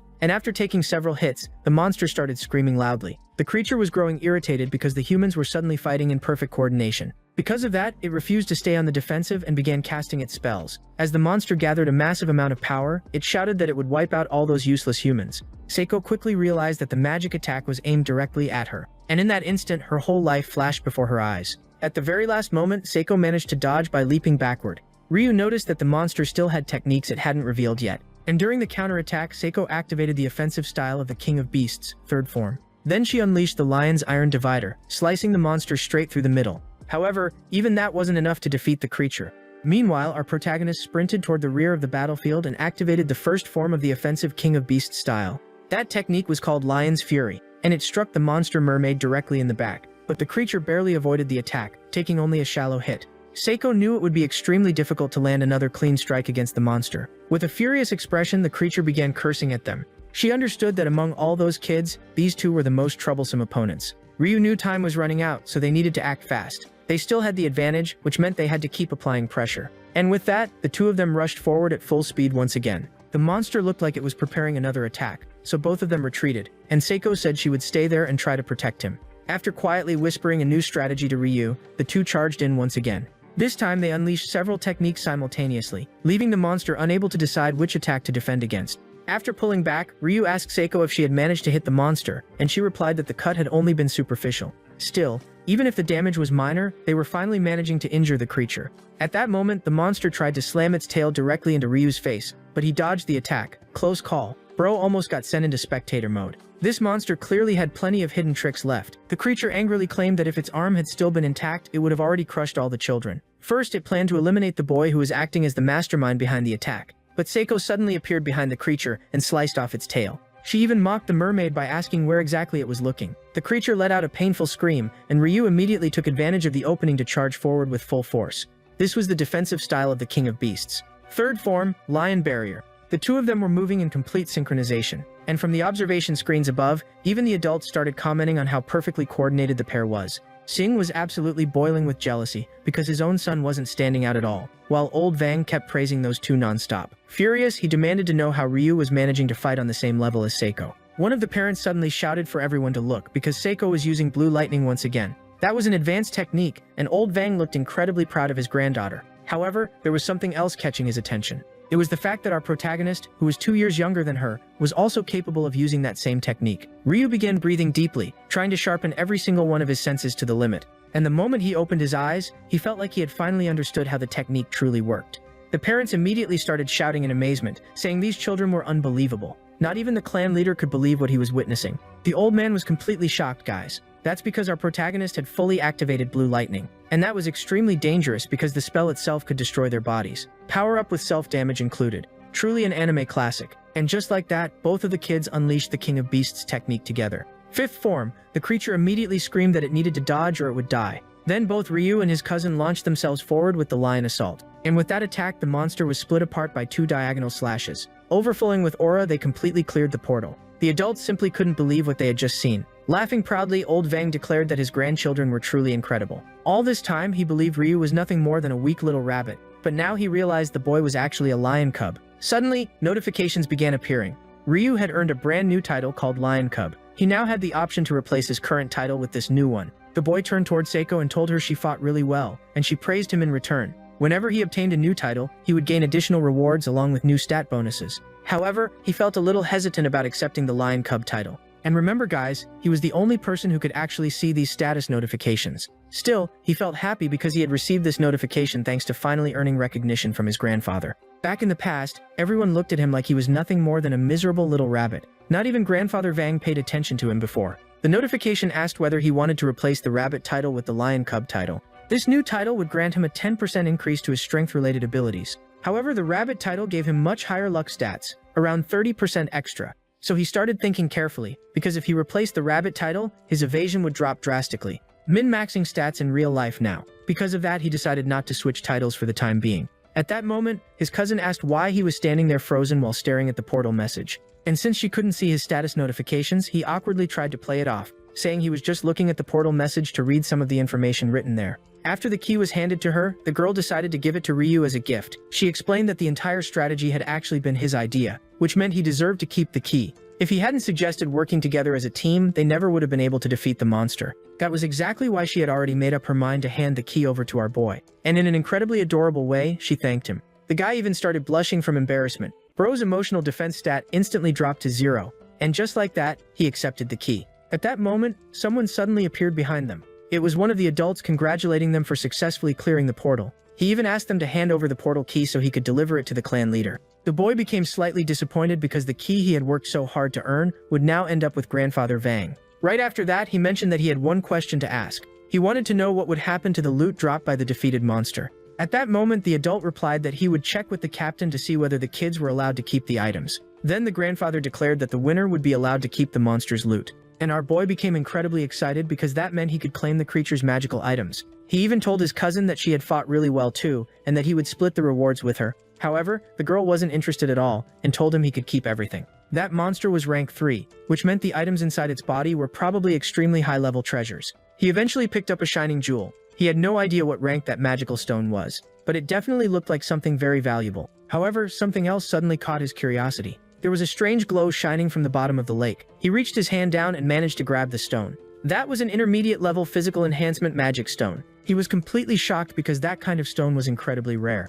RNG gods finally blessing the protagonist for once. Turning toward his cousin, he thanked her because she had allowed him to keep everything. In response, Seiko explained that those stones were extremely valuable, so they should take them to an appraiser first. He felt a little disappointed but agreed. Though right after that she congratulated him because he had also managed to use blue lightning, leaving the boy feeling awkward and shy. I don't know if you guys noticed, but there's definitely a little chemistry starting between those two. Just look at this shameless grin on the guy's face. After climbing back up the mountain, Grandfather Vang started laughing while praising how impressive the abilities of his 2 grandchildren were. Meanwhile, the uncles were using healing techniques to restore everyone's stamina. Right after that, Vang gently patted the boy on the head and told him to continue training humbly without ever slowing down. They shouldn't get arrogant just because they had broken the record for defeating that monster at their age. The boy couldn't even remember the last time his grandfather had praised him, so he was unbelievably happy. Once again, that notification appeared asking whether he wanted to replace the rabbit title with Lion Cub, but this time he finally accepted it. Then, turning toward his grandfather, the boy courageously said that he wanted to make a request. He wanted permission to enter the Divine Swordsmanship family treasury, and the old man stared directly at his grandson. That place contained countless rare treasures, and soon they were escorted there. He felt a little nervous because he feared his grandfather might refuse. All of the family members followed Ryu and Seiko together. His father even walked over and told the boy he had done an amazing job during the test. Still looking suspicious, Sanji asked his son how he knew the properties of those fruits, especially since he had never taught him that information. He even pinched the boy's cheeks while asking how he knew the fruits weren't poisonous because recklessly eating random forest fruit was insanely dangerous. Survival instincts apparently replaced common sense. Right after that, he asked Seiko why she kept staring at him. The girl replied that it was because he seemed to get along very well with his family. He then asked whether she got along with her own family too, and she answered that it was only somewhat okay. Soon after, they finally arrived at the Grand Treasury Hall. That was the place where most of the treasures belonging to the main Doan family house were stored. And they were among the very few children in the family's history who had ever earned the right to enter that treasury. Then the grandfather opened the doors for both of them and told them to choose one weapon each. And the moment they stepped inside, they were completely stunned. They were allowed to take any intermediate level treasure they wanted. So the two of them started walking around the room, searching for the weapon they would choose. And the quality of the items there was unbelievably high, guys. There were even thunder elixirs capable of granting absurd amounts of power. There was also a blue gate key that could allow someone to enter the training chamber where Kang, the protagonist of the game, had once trained. But then Seiko called out to Ryu, saying there were other rooms further down that side.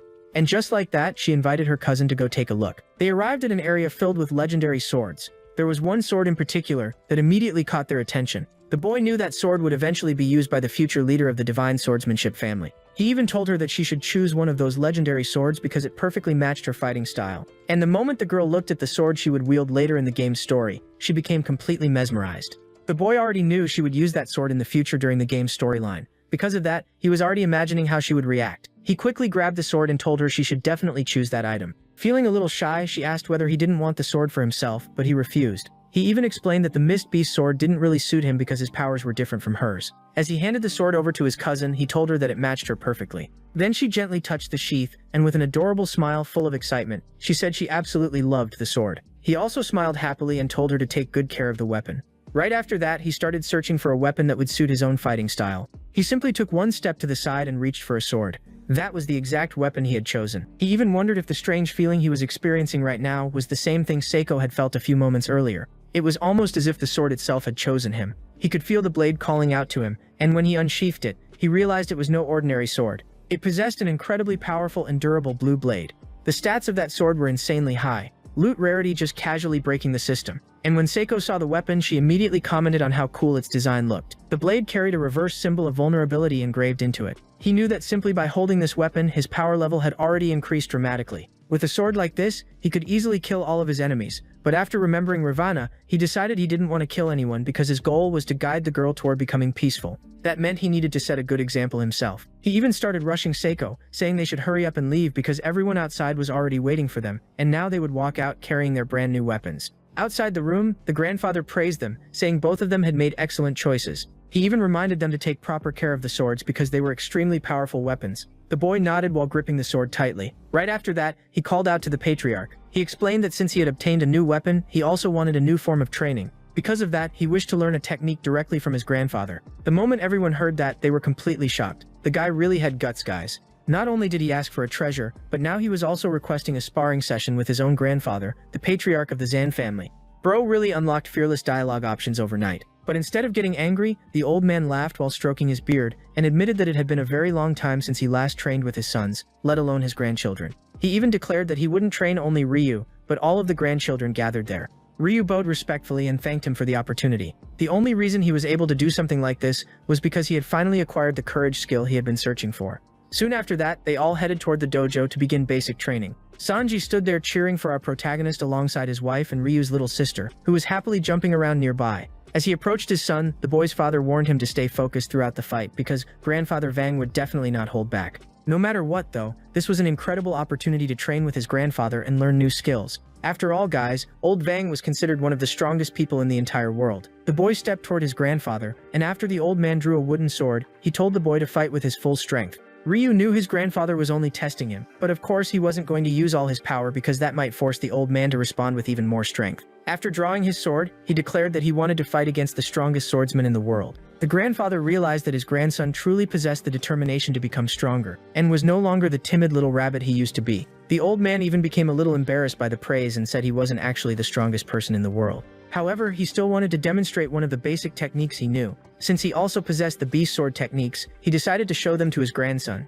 As he raised his sword, he explained that the skill was incredibly powerful. And the moment Ryu faced his grandfather directly, he was overwhelmed with fear because the old man looked like a monster unleashed from its cage. Yeah, that is definitely not a friendly aura. His entire body started trembling uncontrollably. Several status windows suddenly appeared, warning him to be careful. It felt as though he were standing in front of a massive mountain. The old man even said that if this had been a real battle, the boy would already be dead. That lesson was meant to teach him never to freeze in fear before an opponent. At that exact moment, the old man moved in the blink of an eye and struck the boy with the sword. Everyone watching was shocked because Ryu was sent flying backward. He managed to lessen some of the impact by jumping back repeatedly, until he finally slammed into the wall with his back. After collapsing onto the ground, he realized that the difference in power between the two of them was absurd. His grandfather wasn't even on a human level anymore. Ryu kept thinking to himself. It was obvious that his grandfather was more than 1,000 times stronger than him. He could even feel the judgmental stares coming from his relatives. But with that single exchange alone, the old man had already realized the boy was unbelievably skilled.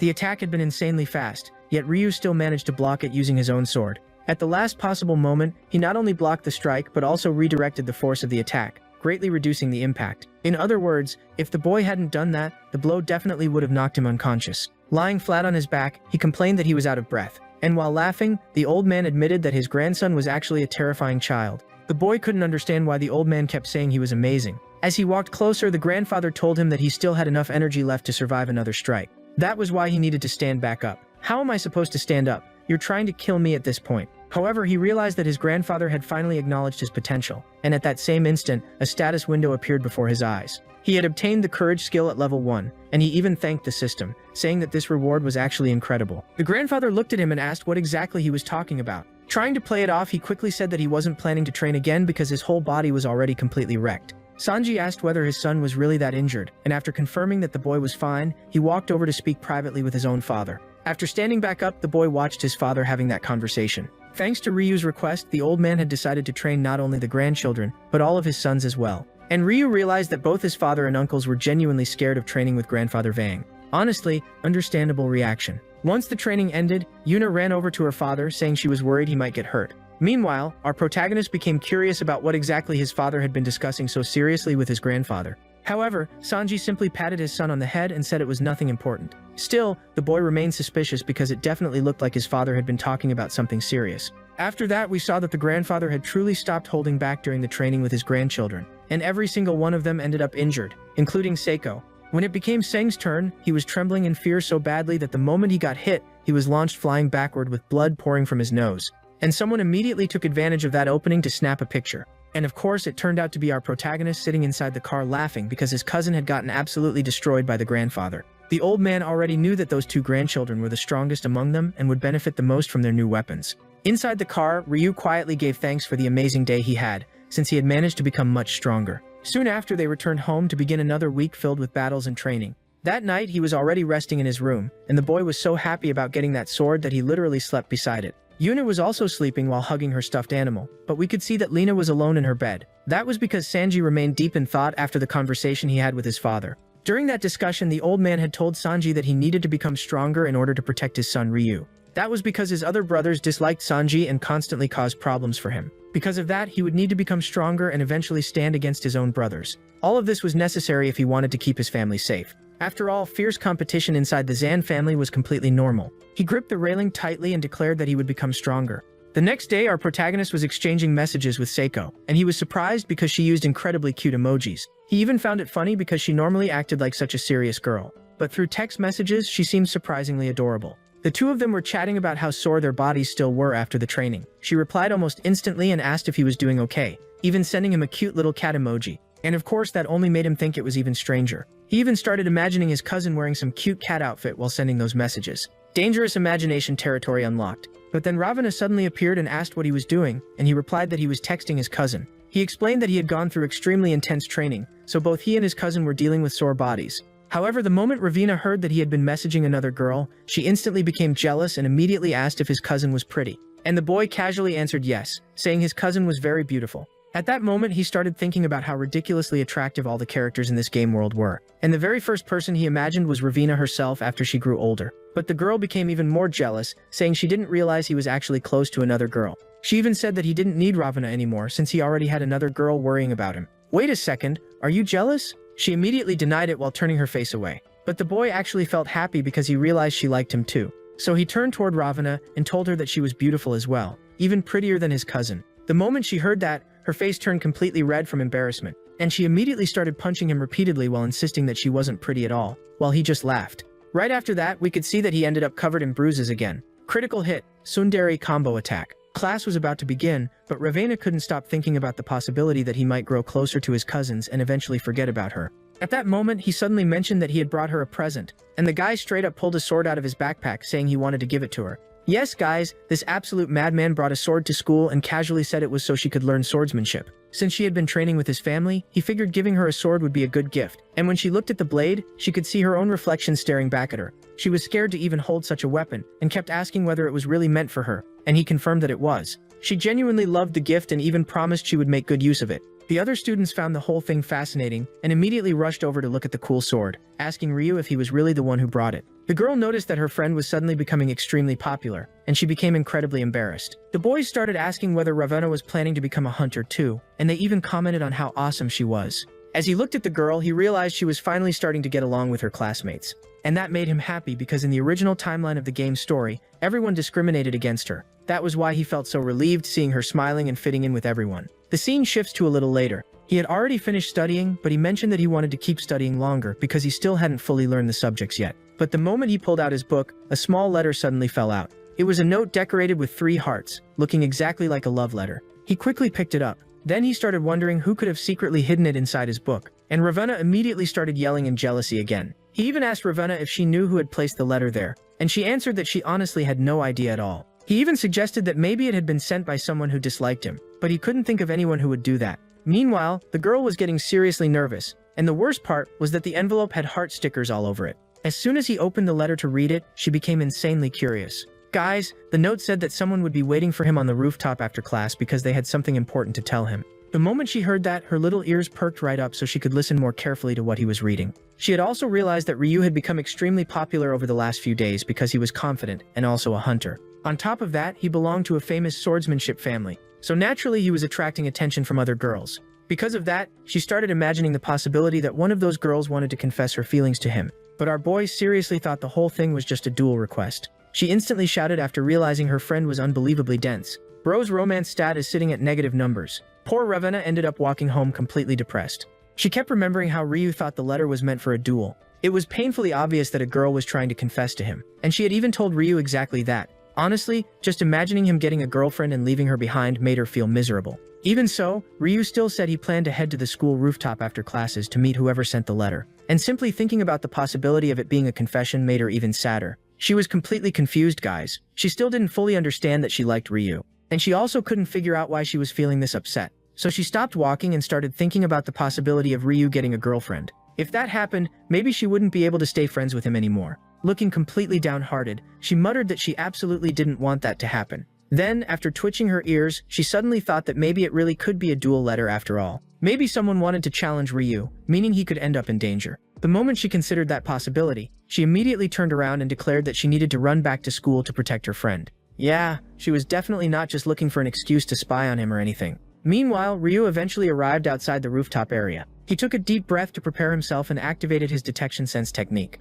Using it, he realized there were 3 people hiding behind the ventilation ducts, and he also noticed Ravenna secretly spying nearby from the staircase. So he immediately shouted that he knew there were 3 people hiding back there. And we quickly find out it was those triplets, guys. Since he believed this was some kind of duel challenge, Ryu instantly drew his sword. He even threatened to slice the air ducts apart if they didn't come out. But right then, one of the boys quickly reached out, begging him to stop. Those guys were distant relatives of Ryu, basically the kind of cousins so far removed nobody even remembers the family tree anymore. Letting out a sigh, Ryu admitted he never expected it to be those 3. He even asked whether they were trying to intimidate him again. But one of the boys quickly denied it, saying it was actually the complete opposite. And just like that, all 3 of them dropped to the ground, apologizing and desperately begging Ryu for help. Meanwhile, our protagonist had absolutely no idea what was happening anymore. One of the boys explained that things had gone terribly wrong for them, and that they no longer had sponsorships to continue becoming hunters. That was why they were pleading for Ryu to convince his father to sponsor them instead.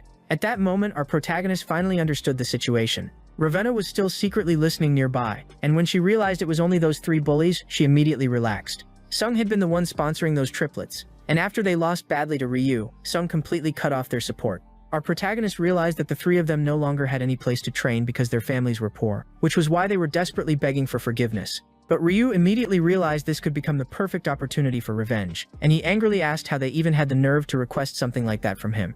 Even so, the boys kept humiliating themselves and apologizing over and over again.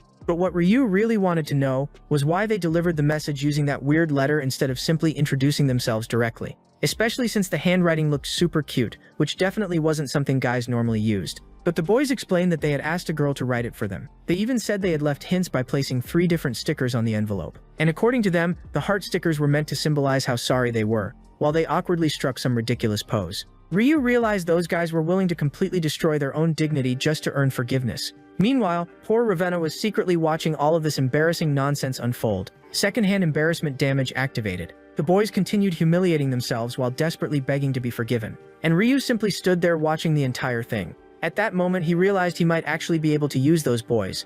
If he truly wanted to reach the game's good ending, he would need more allies by his side. So he told the 3 boys to stand up and clearly stated that he was willing to help them. However, there was one thing they needed to understand first. They were going to become his followers, but they better not annoy him constantly. He would ask his father to allow them into the swordsmanship training academy. But if he ever discovered that the 3 of them were secretly acting as assumed spies, then they should consider themselves dead. After saying that, he dismissed them, and the 3 boys quickly left. At the exact same moment, he suddenly turned around and called out to Ravenna, saying he already knew she had been hiding there the whole time. Completely embarrassed, she asked how he figured it out, and quickly added that she definitely wasn't jealous. She claimed she was only worried about him, which was why she came back to make sure he was okay. Yeah, sure. He laughed softly and thanked her for being concerned about him. And while blushing furiously, she insisted for the 3rd time in a row that she absolutely was not jealous. Later on, he finally returned home. The boy's father said that he had finally managed to find the mage Ryu had asked about. At first he didn't remember who she was, but the moment he recalled that she was the incredibly powerful mage from the game, he was immediately shocked.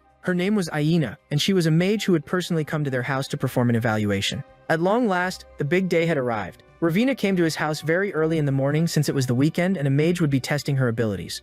Lena thanked the little girl for waking up so early on a weekend, but Ravina replied that it wasn't difficult at all, and that she barely slept because she was too anxious. After taking his friend's backpack, he felt happy seeing how excited she was too. She went upstairs to his room to play with Lilica, while deep down he kept thinking that Ravina absolutely could not mess up today. That was because today would determine whether or not they would be trained by Aina. He explained all of this to Ravina, saying they needed to perform well during the test, and he even mentioned that she was known as the Great Mage, the Witch of 5 Colors. That title existed because she had mastery over 5 different elements. She only lacked 2 more elements to complete the full set, and he even showed a chart displaying every element that existed in the game, each one stronger than the previous. People were naturally born with affinities towards certain elements, but with enough training, they could eventually learn to control others as well. In the game, this witch would later become known as the Witch of 7 Colors, because she would master all 7 elements. However, at this point in the story, she still only controlled 5. She still had 2 left to conquer. After hearing all those stories about how incredible the witch was, Ravenna immediately became insecure and said there was no way she could pass the test. But our protagonist remained confident because according to the game's story, Ravenna would become one of the strongest witches in existence and would almost achieve a perfect score during the exam. At that moment, Aina finally arrived at the hero's house. She immediately stated that her time was extremely limited and that the only reason she accepted testing children from a swordsman family was because the Zan family was incredibly influential and powerful. But the moment she looked at the 2 kids, she instantly assumed they were weak and wouldn't pass the test anyway. She started roasting both of them right from the start, leaving the 2 completely embarrassed and feeling terrible. Savage NPC introduction unlocked. The boy couldn't help thinking that she was way too strict and harsh toward others, although deep down he knew she actually had a good heart. In a cold and serious tone, she told them to begin the test immediately, and if neither of them passed, she would leave right away. Completely fired up, Ryu declared that he could take the test first. The woman responded that the examination would begin immediately. Deep down, she clearly wasn't expecting much from either of them since they both looked pretty weak. The test involved placing their hands inside her hat, a magical hat created through one of her own spells. She referred to it as the magical animal hat, and the kids immediately joked about how terrible that name sounded. Once someone placed their hand inside and released mana, an animal would emerge from the hat. Based on the type of creature that appeared, she would evaluate the person's magical potential. She even demonstrated how it worked by putting her own hand into the hat and activating her mana. A brilliant light burst from the palm of her hand as she explained that this reflected her spell type. And the moment she released that mana, something incredible happened. It exploded like fireworks, and immediately afterward, a winged beast appeared in the air. That creature matched both her magic affinity and the type of mana flowing through her body. The 2 kids were completely amazed by the sight. The witch then announced that the first person taking the test would be the bunny-eared girl. And our hero agreed, saying it was probably better for her to go first anyway. She felt nervous and insecure, but Ryu already knew Ravenna would pass without a problem. She placed her hand inside the hat, and when she pulled it back out, the glowing orb of energy stayed attached to her hand. She became confused because it refused to leave, but suddenly the ball of energy shot upward into the sky.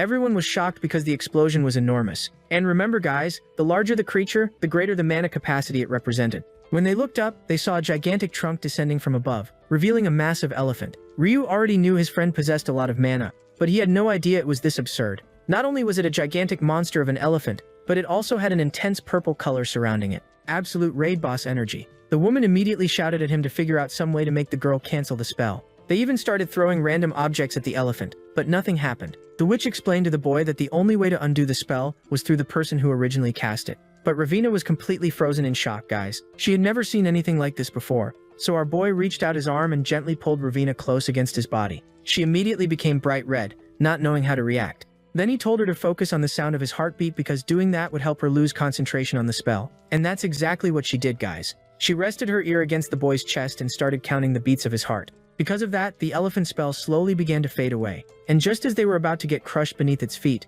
the girl finally calmed down. And like that, the spell disappeared completely. Deep down, we could tell she was secretly enjoying being held in his arms. Right after that, she fell to the floor apologizing repeatedly, saying she didn't do it on purpose. He reassured her that everything was fine and that she just needed to calm down. Iena then walked closer and declared that Ravina would become a great mage one day. She even placed a hand on the girl's shoulder and said she wanted to take her as her apprentice. She asked it directly and without hesitation. Guys, would you like to become my witch apprentice? The scene then shifts to later that same day, and after hearing the whole story, Sanji became incredibly happy. He even told his father that Iena had personally said Ravina possessed an extremely pure and gentle form of mana. And the boy's father became overjoyed as well, saying it would be an incredible thing for her to train under such a powerful witch. Next, he called out to his father and asked whether their family would also sponsor Ravina's magic academy. The man clearly understood how valuable it would be to have that girl as an ally, so he agreed without hesitation and even told his son to stay close friends with her. She had the potential to become an unbelievably powerful mage, maybe even one of the strongest in the entire world.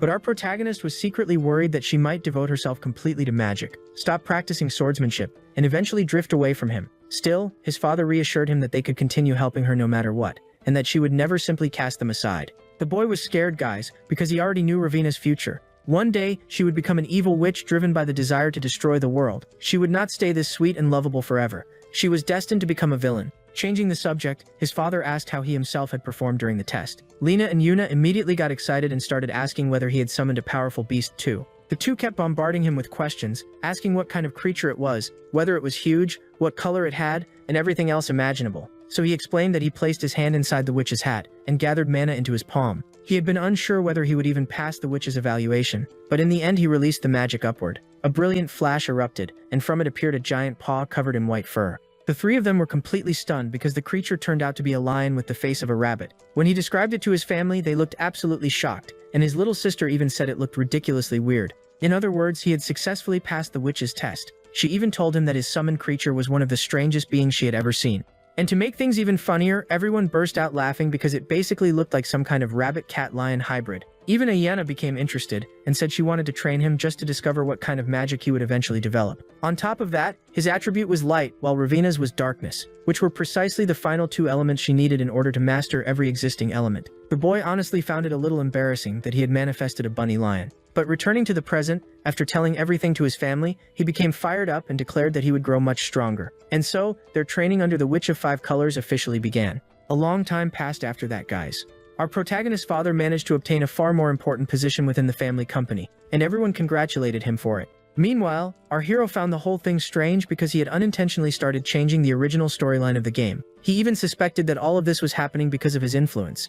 In the game, the boy's father would lose the succession battle to become the next patriarch. But now, his father was competing against his older brothers for the position of family head. His father even joked around, saying his son no longer needed to worry about causing trouble all the time. Yuna ran over and hugged her father, proudly saying that he would definitely become the future leader of the family. Seeing his influence help his father become stronger made him genuinely happy. Still, he had no idea what kind of future his father was aiming for. If he truly wanted to become the family leader, he would have to fight through countless struggles. Even so, the boy congratulated his father with a smile. And just like that, more time continued to pass. Our boy kept training while the seasons slowly changed around him. His friendship with Ravina grew stronger and stronger over time. Sometimes, he even trained alongside his cousin Seiko. And after 2 whole years, the Witch of Five Colors finally became the Witch of Six Colors. They had both changed a lot, and our protagonist was no longer the crying little kid he used to be. He had grown older, and now he was there sparring with Ravina. The girl had reached 16 years old and had become unbelievably beautiful. Careful bro, anime training arcs are dangerous for the heart too.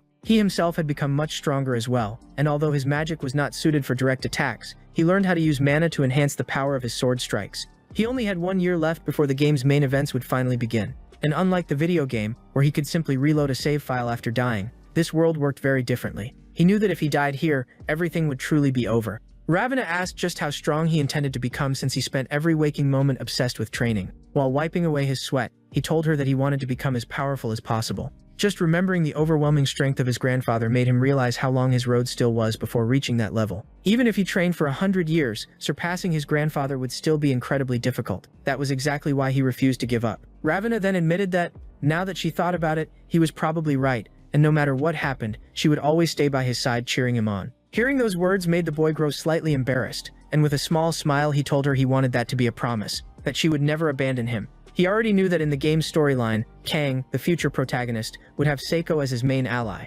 That was why he would need the support of the triplets and especially the help of the future Black Witch, Ravana herself, though he desperately hoped she would never become evil. After finishing one of their training sessions, the girls stepped outside and pointed toward the distance. He immediately celebrated because they had finally arrived. And that is when we see they were traveling aboard a ship. At last they had reached Academy City. The girls stared in amazement and commented that the artificial island looked incredible. He had spent 4 entire years training non-stop and had become dramatically stronger. His status window even displayed just how much his abilities had increased. But now he was heading to Academy City to push himself even further. Academy City was both an educational institution and a massive artificial island dedicated to training elite hunters. And more importantly, this was the exact place where he would finally meet Kang, the protagonist of the game. He had spent countless hours playing through this exact map back when it was only a game. Because of that, he became unbelievably excited at the thought of visiting a place he already knew so well, and finally meeting the main character himself. He was also happy because Ravana looked genuinely excited too. He could already feel that his mission to stop her from becoming a dark mage was actually working.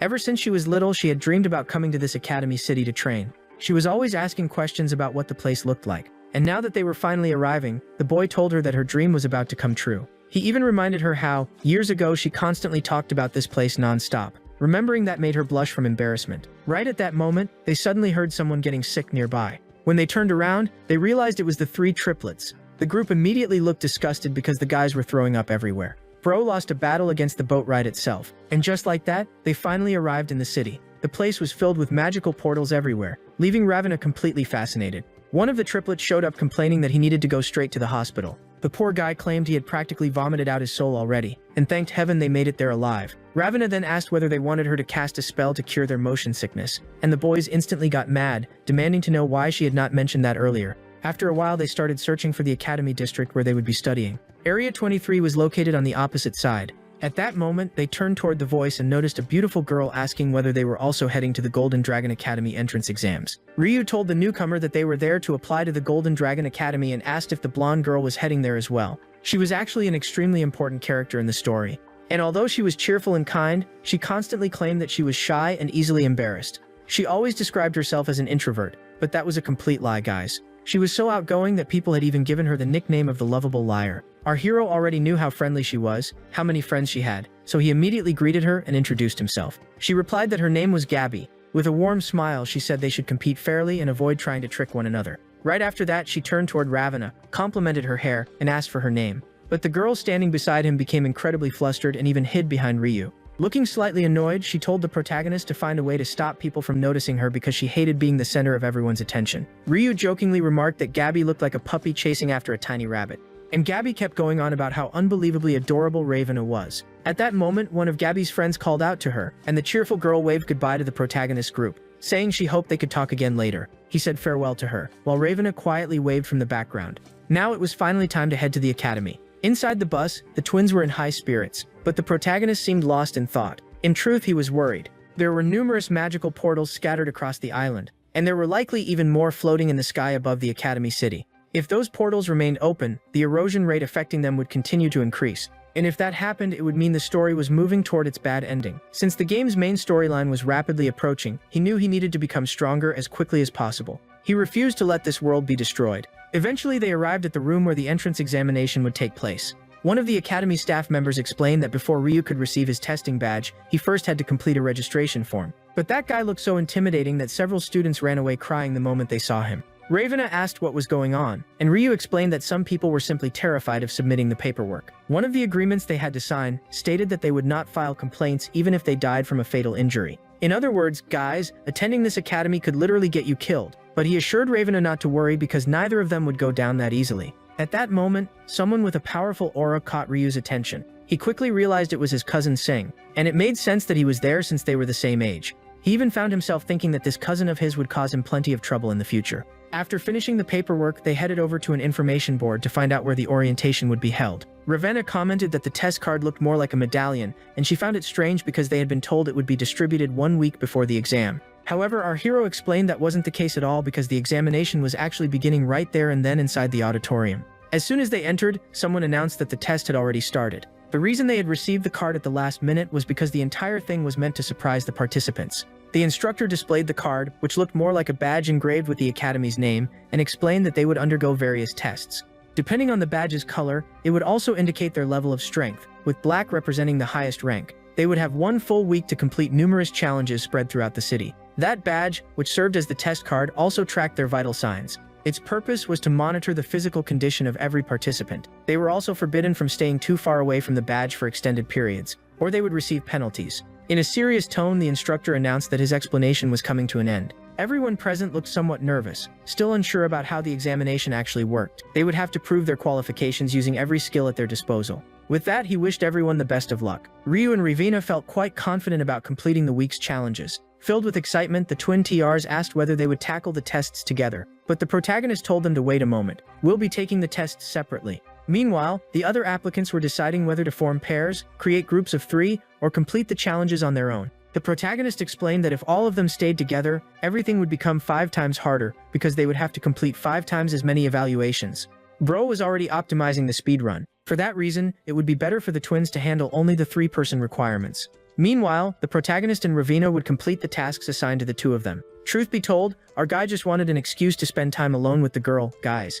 Looking a little displeased, the 3 eventually agreed. Afterward, he told Ravina that they should head back to the dormitory and get some rest. She asked why he had refused to separate from her, and he came up with a convenient excuse, claiming that since their dorms were located close to each other, it simply made more sense for them to take the tests together. When they arrived, the girl suddenly let out a loud scream. It turned out they had been informed that a mistake occurred in the system while assigning the rooms, and because of that, the 2 of them would have to stay in the same room. The receptionist even apologized, explaining that the error had come from their side. Since there were no vacant rooms left in the dormitory, they would have no choice but to share a room and accept the situation. The woman even offered several discount coupons and added that room service would be completely free as compensation. Poor Ivana was completely overwhelmed because she was about to spend the night in the same room as the boy she liked. Acting all shy, she said she would accept it since there was no other option. When they entered the room, they noticed that the staff had placed an extra bed inside, so they would not have to sleep in the same one. Our protagonist felt somewhat embarrassed, while the girl kept reminding herself that she could not let him notice how nervous she was. With her cheeks glowing red, she said it was perfectly normal for 2 adults to share a room because that was what couples always did in dramas. Ryu could only think that they were neither a couple nor adults, but sure, whatever helps. He even told her that if she felt uncomfortable, he could always go sleep with the 3 twins instead. However, in a timid voice, she admitted that she did not actually dislike the idea of staying in the same room as him. In fact, she kind of liked it, and of course that completely caught him off guard. The moment she realized she had just admitted that she liked it, she became so embarrassed that she threw a pillow straight at his face. Right after that, she dashed into the bathroom, announcing that she was going to take a shower. A moment later, she peeked her head back out, stared directly at him, and shouted that if he tried to spy on her while she was bathing, she would destroy him. Our boy immediately insisted that he would never do something like that. Deep down though, he was enjoying the situation, guys. Still, he told himself that he could not show any embarrassment because that would only make her even more flustered. After sitting down on the bed, he decided to work on one of the tests. At that moment, a bright light suddenly appeared, and the test materialized before him like a system window. He needed to solve a puzzle. The purpose of the challenge was to evaluate intellectual ability. He stared at the scattered pieces, but none of them seemed to make any sense. After thinking for a while, however, he started remembering this exact challenge from the game. It is a double-layered riddle, he thought. With that realization, he rapidly began assembling the pieces, and within moments, he formed something that resembled a diamond shape. That was the solution to the puzzle. The guy felt incredibly proud of himself, since he had cleared the first test with remarkable ease. Soon afterward, his badge displayed the score he had earned. A few minutes later, Ravana came out of the bathroom and was surprised to discover that he had already completed one of the challenges. Afterward, he grabbed a towel and said he was going to take a shower and relax. Unfortunately, our big guy accidentally kicked his suitcase, and while trying to recover his balance, he stumbled straight toward Ravana. And just like that, the classic manhwa moment happened, guys. The dude ended up falling right on top of the girl he liked. It was an unbelievably awkward scene, and it almost looked like he had no intention of getting up. Achievement unlocked. Accidental romance scene. His face instantly turned bright red, and Ravana screamed at him to get off her immediately. But she became so embarrassed herself that she completely froze for a moment before striking him. Early the next morning, our guy still had not fully recovered from that hit, and noticed that she was still upset. On top of that, he had failed to get any sleep throughout the entire night.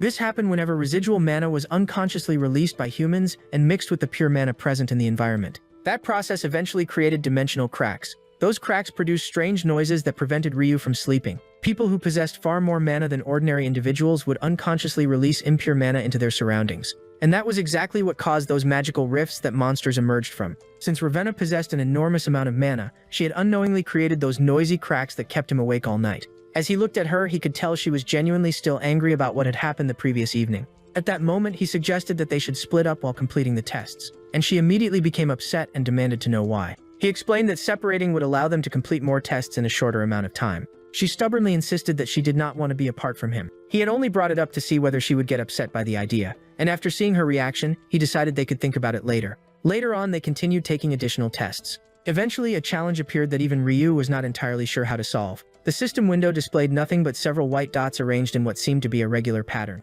Ravana stood beside him trying to help. The boy commented that it looked very similar to a test they had completed earlier. Because of that, he realized that the pattern was actually hiding a written message. He asked Ravina whether she had a pen. She replied that she did. Right afterward, he opened a dictionary on his phone and started testing different words against the pattern of dots. After some time, he successfully decoded portions of the challenge. Smiling confidently, he said that he remembered this particular test very clearly from when he played the game. And just like that, he managed to clear yet another challenge. In the end, they decided to split up so they could earn as many points as possible. And the girl was no longer pouting, guys. To tackle the next challenge, he had to solve a riddle, so he carefully read through the information provided. Soon, he received a clue and headed toward the designated location. The clue stated, "Where the footsteps of heroes converge, the founder of the most precious gem rests beneath everlasting glory." It was a quote from a movie, and he recognized it immediately, allowing him to connect the pieces together and arrive at the correct destination, which was the Heroes Hall of Fame. He started examining all the hints and inscriptions connected to the test, guys.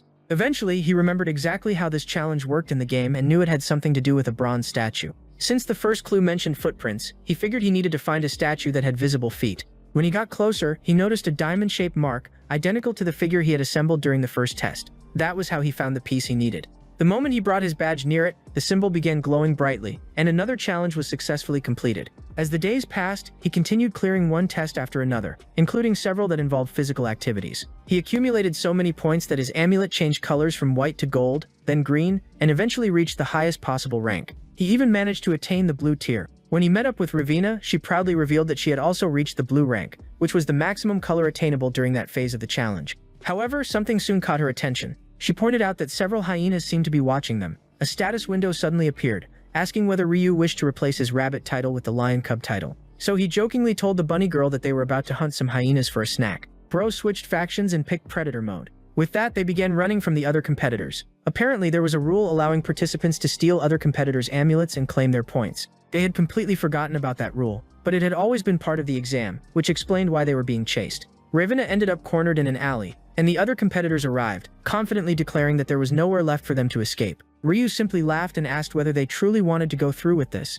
After all, he was Ryu of the Zan family, the family of the Divine Sword. The moment they realized who he was, fear appeared on their faces, though they still pointed out that it was 1 against 10. But then they were left speechless. Our protagonist called out to his beloved bunny companion, and she immediately appeared carrying a massive warhammer. After slamming the weapon into the ground, a huge explosion erupted. With a confident smile, she asked if they genuinely believed they could defeat the two of them. Those bullies quickly realized that winning this fight was going to be extremely difficult. And to make matters worse, our hero drew his sword. It was a legendary blade infused with the power of lightning. Just seeing the electric sparks dancing around it was enough to make them tremble. That was the Beast King style, 7th form. He moved through them like a bolt of lightning and unleashed the Lion's Pierce technique, defeating every single opponent in an instant. Speedrun complete. The boys collapsed onto the ground unconscious. Afterward, he asked Ravina whether she had managed to collect the tickets from the other competitors, and she replied that she had. She had retrieved them using her wind element. However, she explained that she only intended to take enough points for them to improve their own scores. But Ryu told her she might as well take all their points because they were too weak and did not deserve to study at the academy.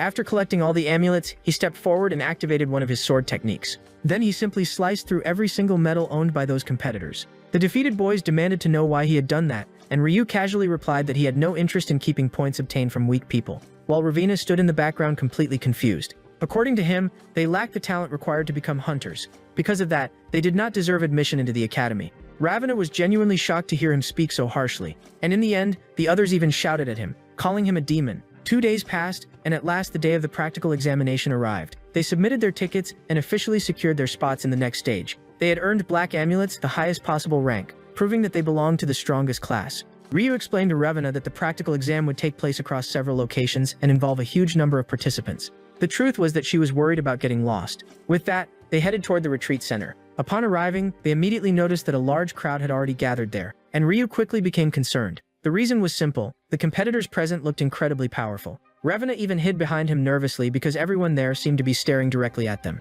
It felt as though nobody particularly liked either Ryu or Ravina, so he asked her what exactly was frightening her, pointing out that they were probably attracting attention simply because they were strong. Even so, deep down he was genuinely worried because literally everyone was watching them. It might have been because of their black badges, which symbolized exceptional strength and indicated that they had achieved the highest score during the second examination.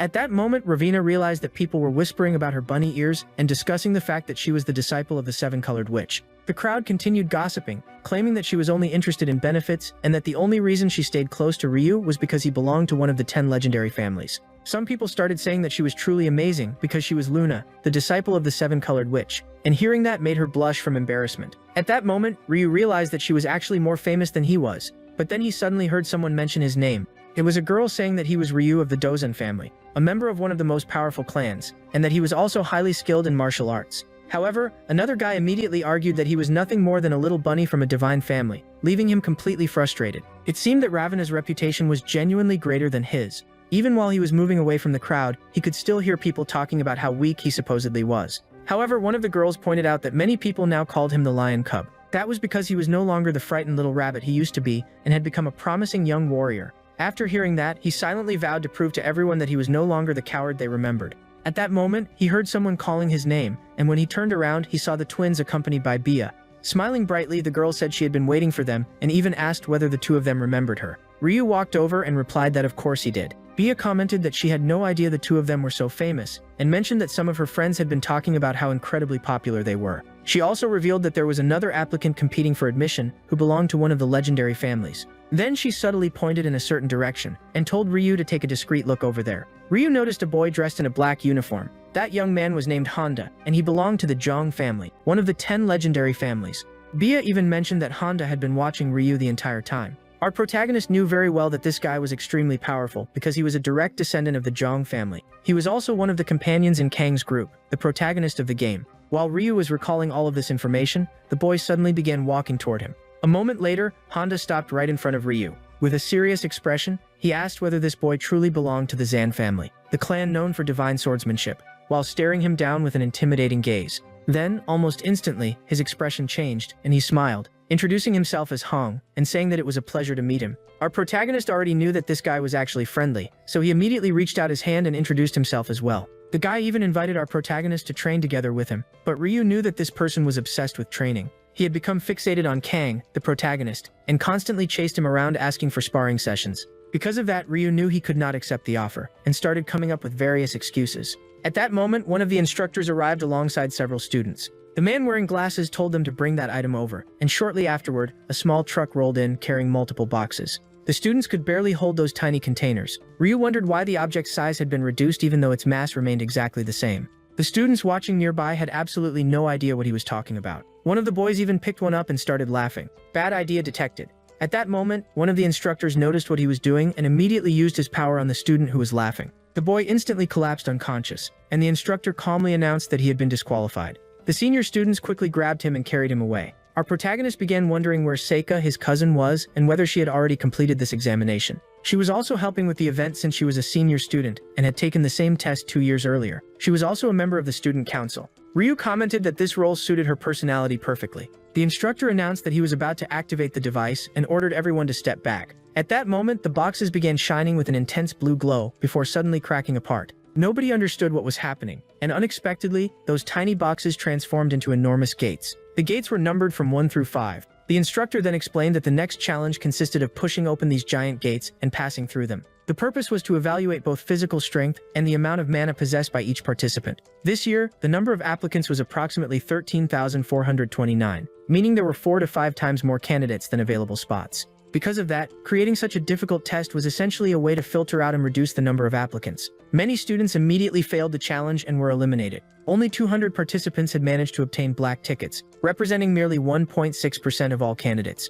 One of the participants suddenly laughed, and it was none other than Honda, as he opened the gate with incredible ease. He had already cleared the first gate. In total, he managed to open 4 gates, with only the final one remaining, but that was ultimately his limit, guys. Afterwards, several other members of famous families successfully passed through all 5 gates with little difficulty. The directors observing the examination commented that this year's participants were exceptionally talented. However, one participant in particular captured the director's attention. It was none other than a girl with bunny ears. She wore a serious expression, and the moment Ravenna placed her hand on the massive gate, dark mana immediately began flowing from her body. She exerted only a little force, yet everyone was stunned by how dense her mana was, allowing her to open all 5 gates with incredible ease. Not even one of the instructors present could believe what he had just witnessed. The man even blurted out in disbelief, wondering how she had managed to open all 5 gates at the same time. From above, the directors commented that not even the direct heir of the Zhang family had been able to open all 5 gates. One of them even asked who that young woman was. She was the disciple of instructor Iena, the 7-colored witch. That explained why she was so powerful.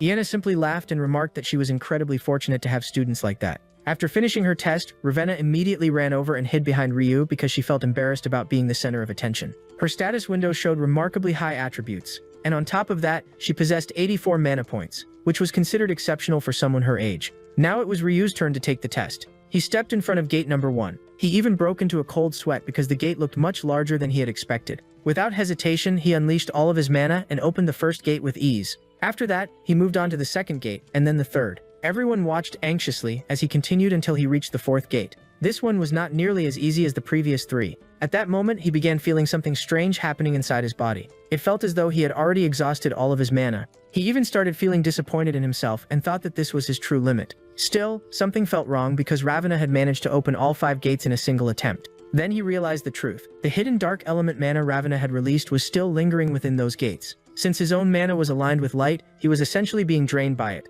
Standing before the 5th gate, he clenched his teeth and forced out even more strength. He looked as though he was on the verge of death, and even Ravenna began worrying about him. Then a massive explosion erupted. He finally succeeded in opening the last gate, though his body was left battered from the tremendous effort. Meanwhile, inside the director's hall, they were discussing the final student who had just passed the test. He had used Ravenna's mana, which was naturally his weakness, to amplify his own strength and force the gate open. However, the witch explained that such a method was extremely dangerous. He could have even ruptured his own meridians. Back in the testing area, Ravenna looked deeply concerned. She told him that he had put himself in danger just to open the final gate, and that there had been no need to go that far. Honda came running over to congratulate Ryu, saying that he had performed exceptionally well. Our protagonist, however, wore a bored expression because Honda was honestly way too clingy. The friendship DLC activated automatically. Ryu and Ravenna had both passed the examination with perfect scores.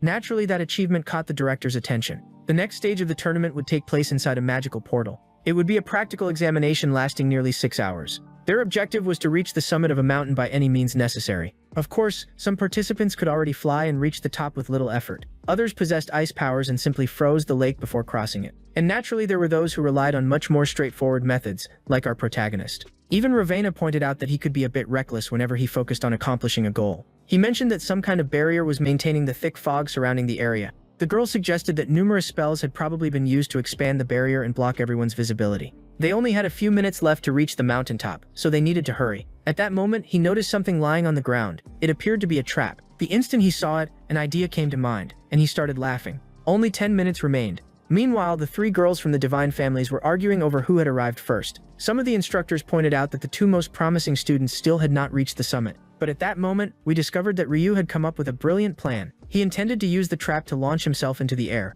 Only 7 seconds remained, and they were still flying. And with exactly 1 second left, they landed on the mountaintop. Talk about a last-second clutch. Ravenna looked completely shaken and declared that she never wanted to do that again. Ryu's evasion ability automatically activated whenever he was placed in mortal danger. Because of that, if he had stepped on the trap alone, his passive skill would have activated and caused him to dodge automatically. That was why he stepped onto the trap together with Ravana, so they could both be launched through the air. They had already cleared multiple stages of the examination, guys, but they still had not reached the end. Later, after completing that challenge, he headed to a cafe. The place was incredibly luxurious, guys. It was the kind of establishment where wealthy and influential people gathered to exchange information. He met up with his cousin there, and she even told him that he had performed very well throughout the challenges. This was the first time Ravina had ever met Sika, and she felt a little jealous. However, Sika had come there because she wanted to share some important information with them. Ryu immediately asked what the final test scheduled for tomorrow would be like. She replied that she was not even sure it would be the final test, and added that she could not reveal how it worked because that would be considered cheating.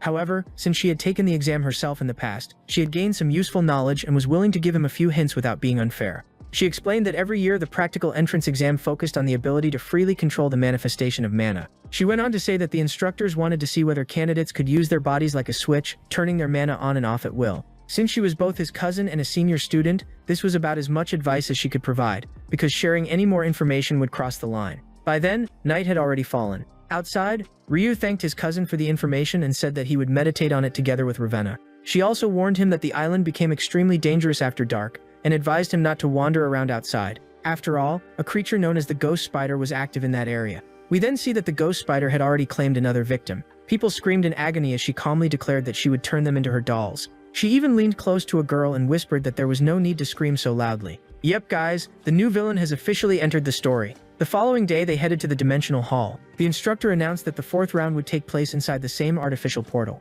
Gaby appeared and greeted him, saying she was extremely excited about the upcoming test. The instructor then began explaining the existence of demonic humans, who were essentially hunters that had lost their licenses and chosen a path of evil. These individuals embraced immoral beliefs, twisted values, and malicious intentions. One of the examples he gave was the ghost spider. That character had appeared in the game before, and Ryu remembered her very clearly. Because of that, he started thinking that this woman might show up during the final test, and make things far more difficult. She was incredibly dangerous because she hunted students and transformed them into her dolls. After entering the portal, he immediately started hunting ghosts. Naturally, he was a little nervous because he had spawned right in the middle of a mansion. Still, he performed extremely well, leaving everyone outside thoroughly impressed. He had not yet crossed paths with Honda or Bia because they had been assigned different testing locations. However, all the participants would eventually be gathered together for the final challenge. He could easily run into one of the girls from the Divine Families. Or he might even end up fighting Honda, who was basically a beast kept on a leash. The possibility worried him quite a bit, and Ravana even asked why he looked so concerned. At that moment, a woman approached and announced that she would explain the rules of the final round. She was the president of the Golden Dragon Academy, the Star Witch herself, President Yu. The boys immediately lost their minds, talking about how beautiful she was. The Star Witch was an extraordinarily powerful mage recognized across the entire world. She was known as the owner of Stellar Voyage, a satellite-type magical weapon that remained suspended within the atmosphere above the Academy City. She was actually the same age as Ryu's grandfather. However, she used a special form of magic to maintain her youthful appearance. She congratulated all the students who had reached this stage of the examination. She even remarked that this year's candidates included many exceptional talents. For that reason, she had decided to personally oversee the event. The fifth and final round was a challenge she had personally designed. It would be called the Ticket Battle, and our protagonist immediately became a little uneasy. All the students received a chart on their phones showing the value of each type of amulet. This was basically a Chunin exam arc, guys. They would fight one another in order to steal amulets, and as the colors changed, the amulets would become increasingly valuable. For example, a black amulet was worth 100 points, a blue one was worth 70, a red one was worth 50, and so on. Students would only pass if they managed to accumulate 200 points. Ryu immediately became worried because everyone would probably want to target him. After all, his amulet alone was worth 100 points. The president then clarified that each person's own amulet was automatically worth 100 points to them. Even if someone started with a white amulet worth only 10 points, it would still count as 100 points for its owner. In other words, the value would only increase or decrease if another person stole it. While she continued explaining the rules of the test, the thing Ryu was truly worried about was the ghost spider. Ravana pointed out that once they entered the portal, they would be sent to random locations and would need to find each other afterward. He made a funny face and asked if she was scared. She immediately denied it. Then he jokingly teased her by saying she already missed him even though they had not separated yet.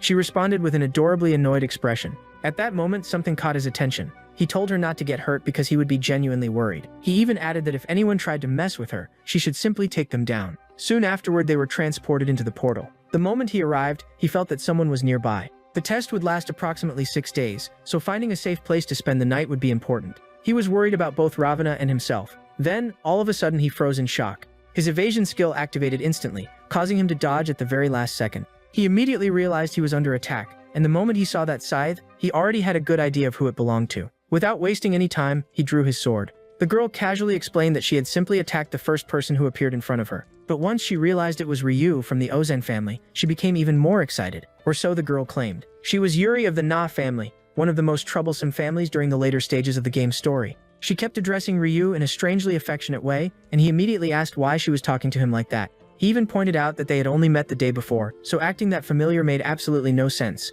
Trying to change the subject, he asked whether she was also looking for a safe base to hide in, hoping to distract her from attacking him. However, when he turned around to leave, she asked why he was running away. After all, they were in the middle of an exam, and she was fully prepared to become his opponent.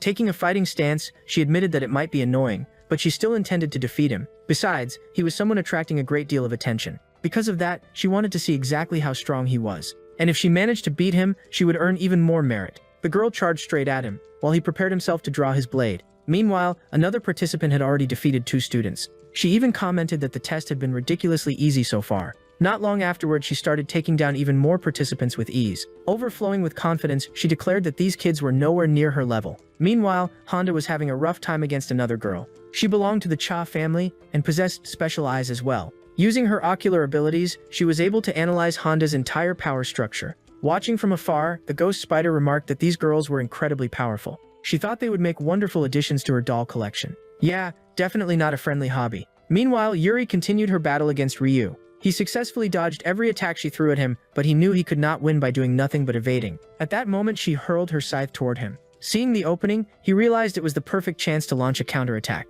The girl suddenly laughed and asked whether Ryu honestly thought she fought half-heartedly. Far from being disarmed, she had another weapon entirely. Her hair transformed into gigantic fists. She attempted to strike him using those hair-made fists. However, our protagonist was already one step ahead and sliced through her hair. The girl never expected her hair to be cut. Then she remembered that he belonged to the divine swordsmanship family. She openly admitted that she had lowered her guard. But now, she said, the fight was finally becoming interesting. Her scythe returned to her hand, and she warned him to get ready if he wanted to stay alive. Ryu immediately started teasing her by tossing a black badge into the air. He even pointed out that he had never underestimated her for a second. At first, she assumed that badge belonged to him, but it was actually hers, guys. He had stolen it. She immediately asked whether he had taken her badge while cutting her hair. The big guy casually confirmed that he had. He even joked that if she wanted a rematch, they would probably have to fight for 3 days and 3 nights. However, the girl simply put away her scythe and admitted defeat. She acknowledged that she had lowered her guard. She even said that she should have protected her badge better instead of leaving it hanging from her clothes. In other words, she hoped to meet him again at the academy.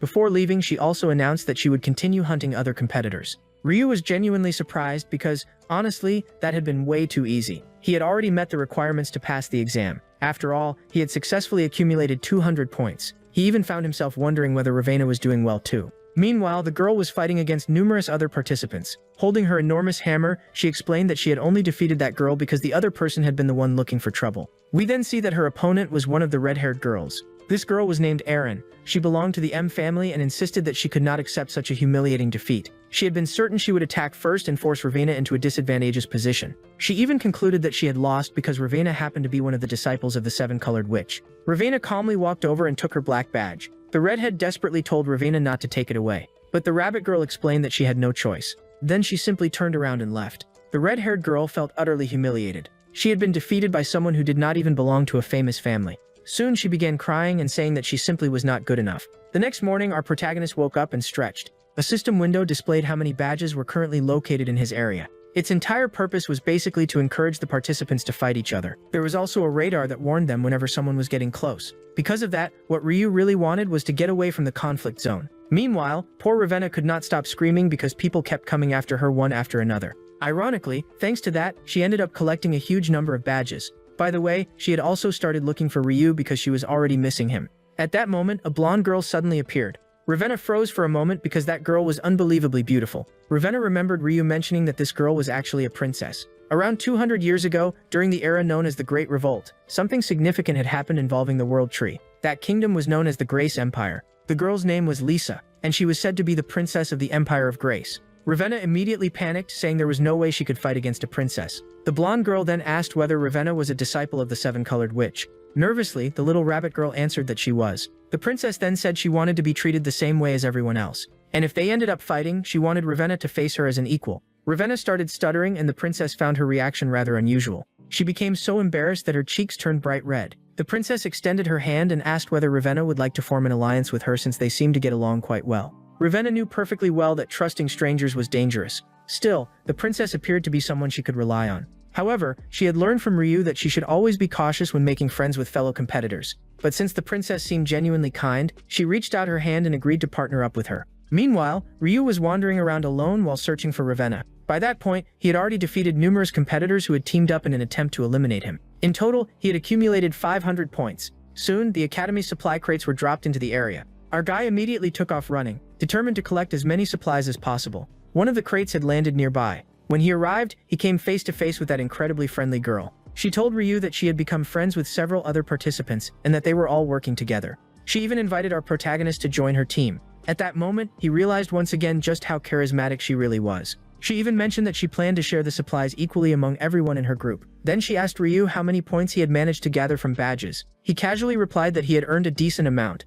At that moment, she asked whether he had seen that person. Ryu immediately asked who she was talking about. She explained that there was someone acting almost like an examiner, constantly seeking out battles with participants as if testing them. She also added that the individual was extremely powerful. Our protagonist immediately began suspecting that the person she was describing might be the ghost spider. The blonde girl continued, saying that this mysterious individual was very strange. She also carried a golden badge. On top of that, her weapons looked like a pair of twin swords. At that point, Ryu became certain she was talking about the ghost spider. He then told the blonde girl that he had a plan to lure that person out. First, they would gather all the badge points from her allies. Then they would use them as bait to set a trap for the ghost spider. Meanwhile, Gabby started drawing attention from nearby competitors. She loudly announced that she knew exactly where Ryu was. She even encouraged everyone around her to come attack our protagonist. The participants hiding nearby immediately felt tempted to join the hunt. But the whole thing was actually a trap. The moment they left their hiding spots or descended from their positions, our protagonist planned to cut them down using his sword techniques. However, the true purpose of the plan was to attract the attention of that dangerous woman. And as it turned out, she really was hiding at the top of a tree. Even so, she quietly remarked that she would never fall for such an obvious trap. Not today, Chief. However, if a fight was what this boy wanted, then a fight was exactly what she intended to give him. And with that, we reach the end of part 3 of this story. Guys, I've already covered every available chapter, and it looks like the author has put the series on hold for now. So as soon as new chapters are released, I'll bring the continuation to you all. I'm setting a goal of 200 comments. It's really important that we hit that milestone because it'll let me know you want more continuations like this. I'll also leave 2 recommended videos from the channel that I'm sure you'll enjoy. They're both excellent series, so I'll see you over there. That's all for now. Thanks for watching, and see you next time, everyone.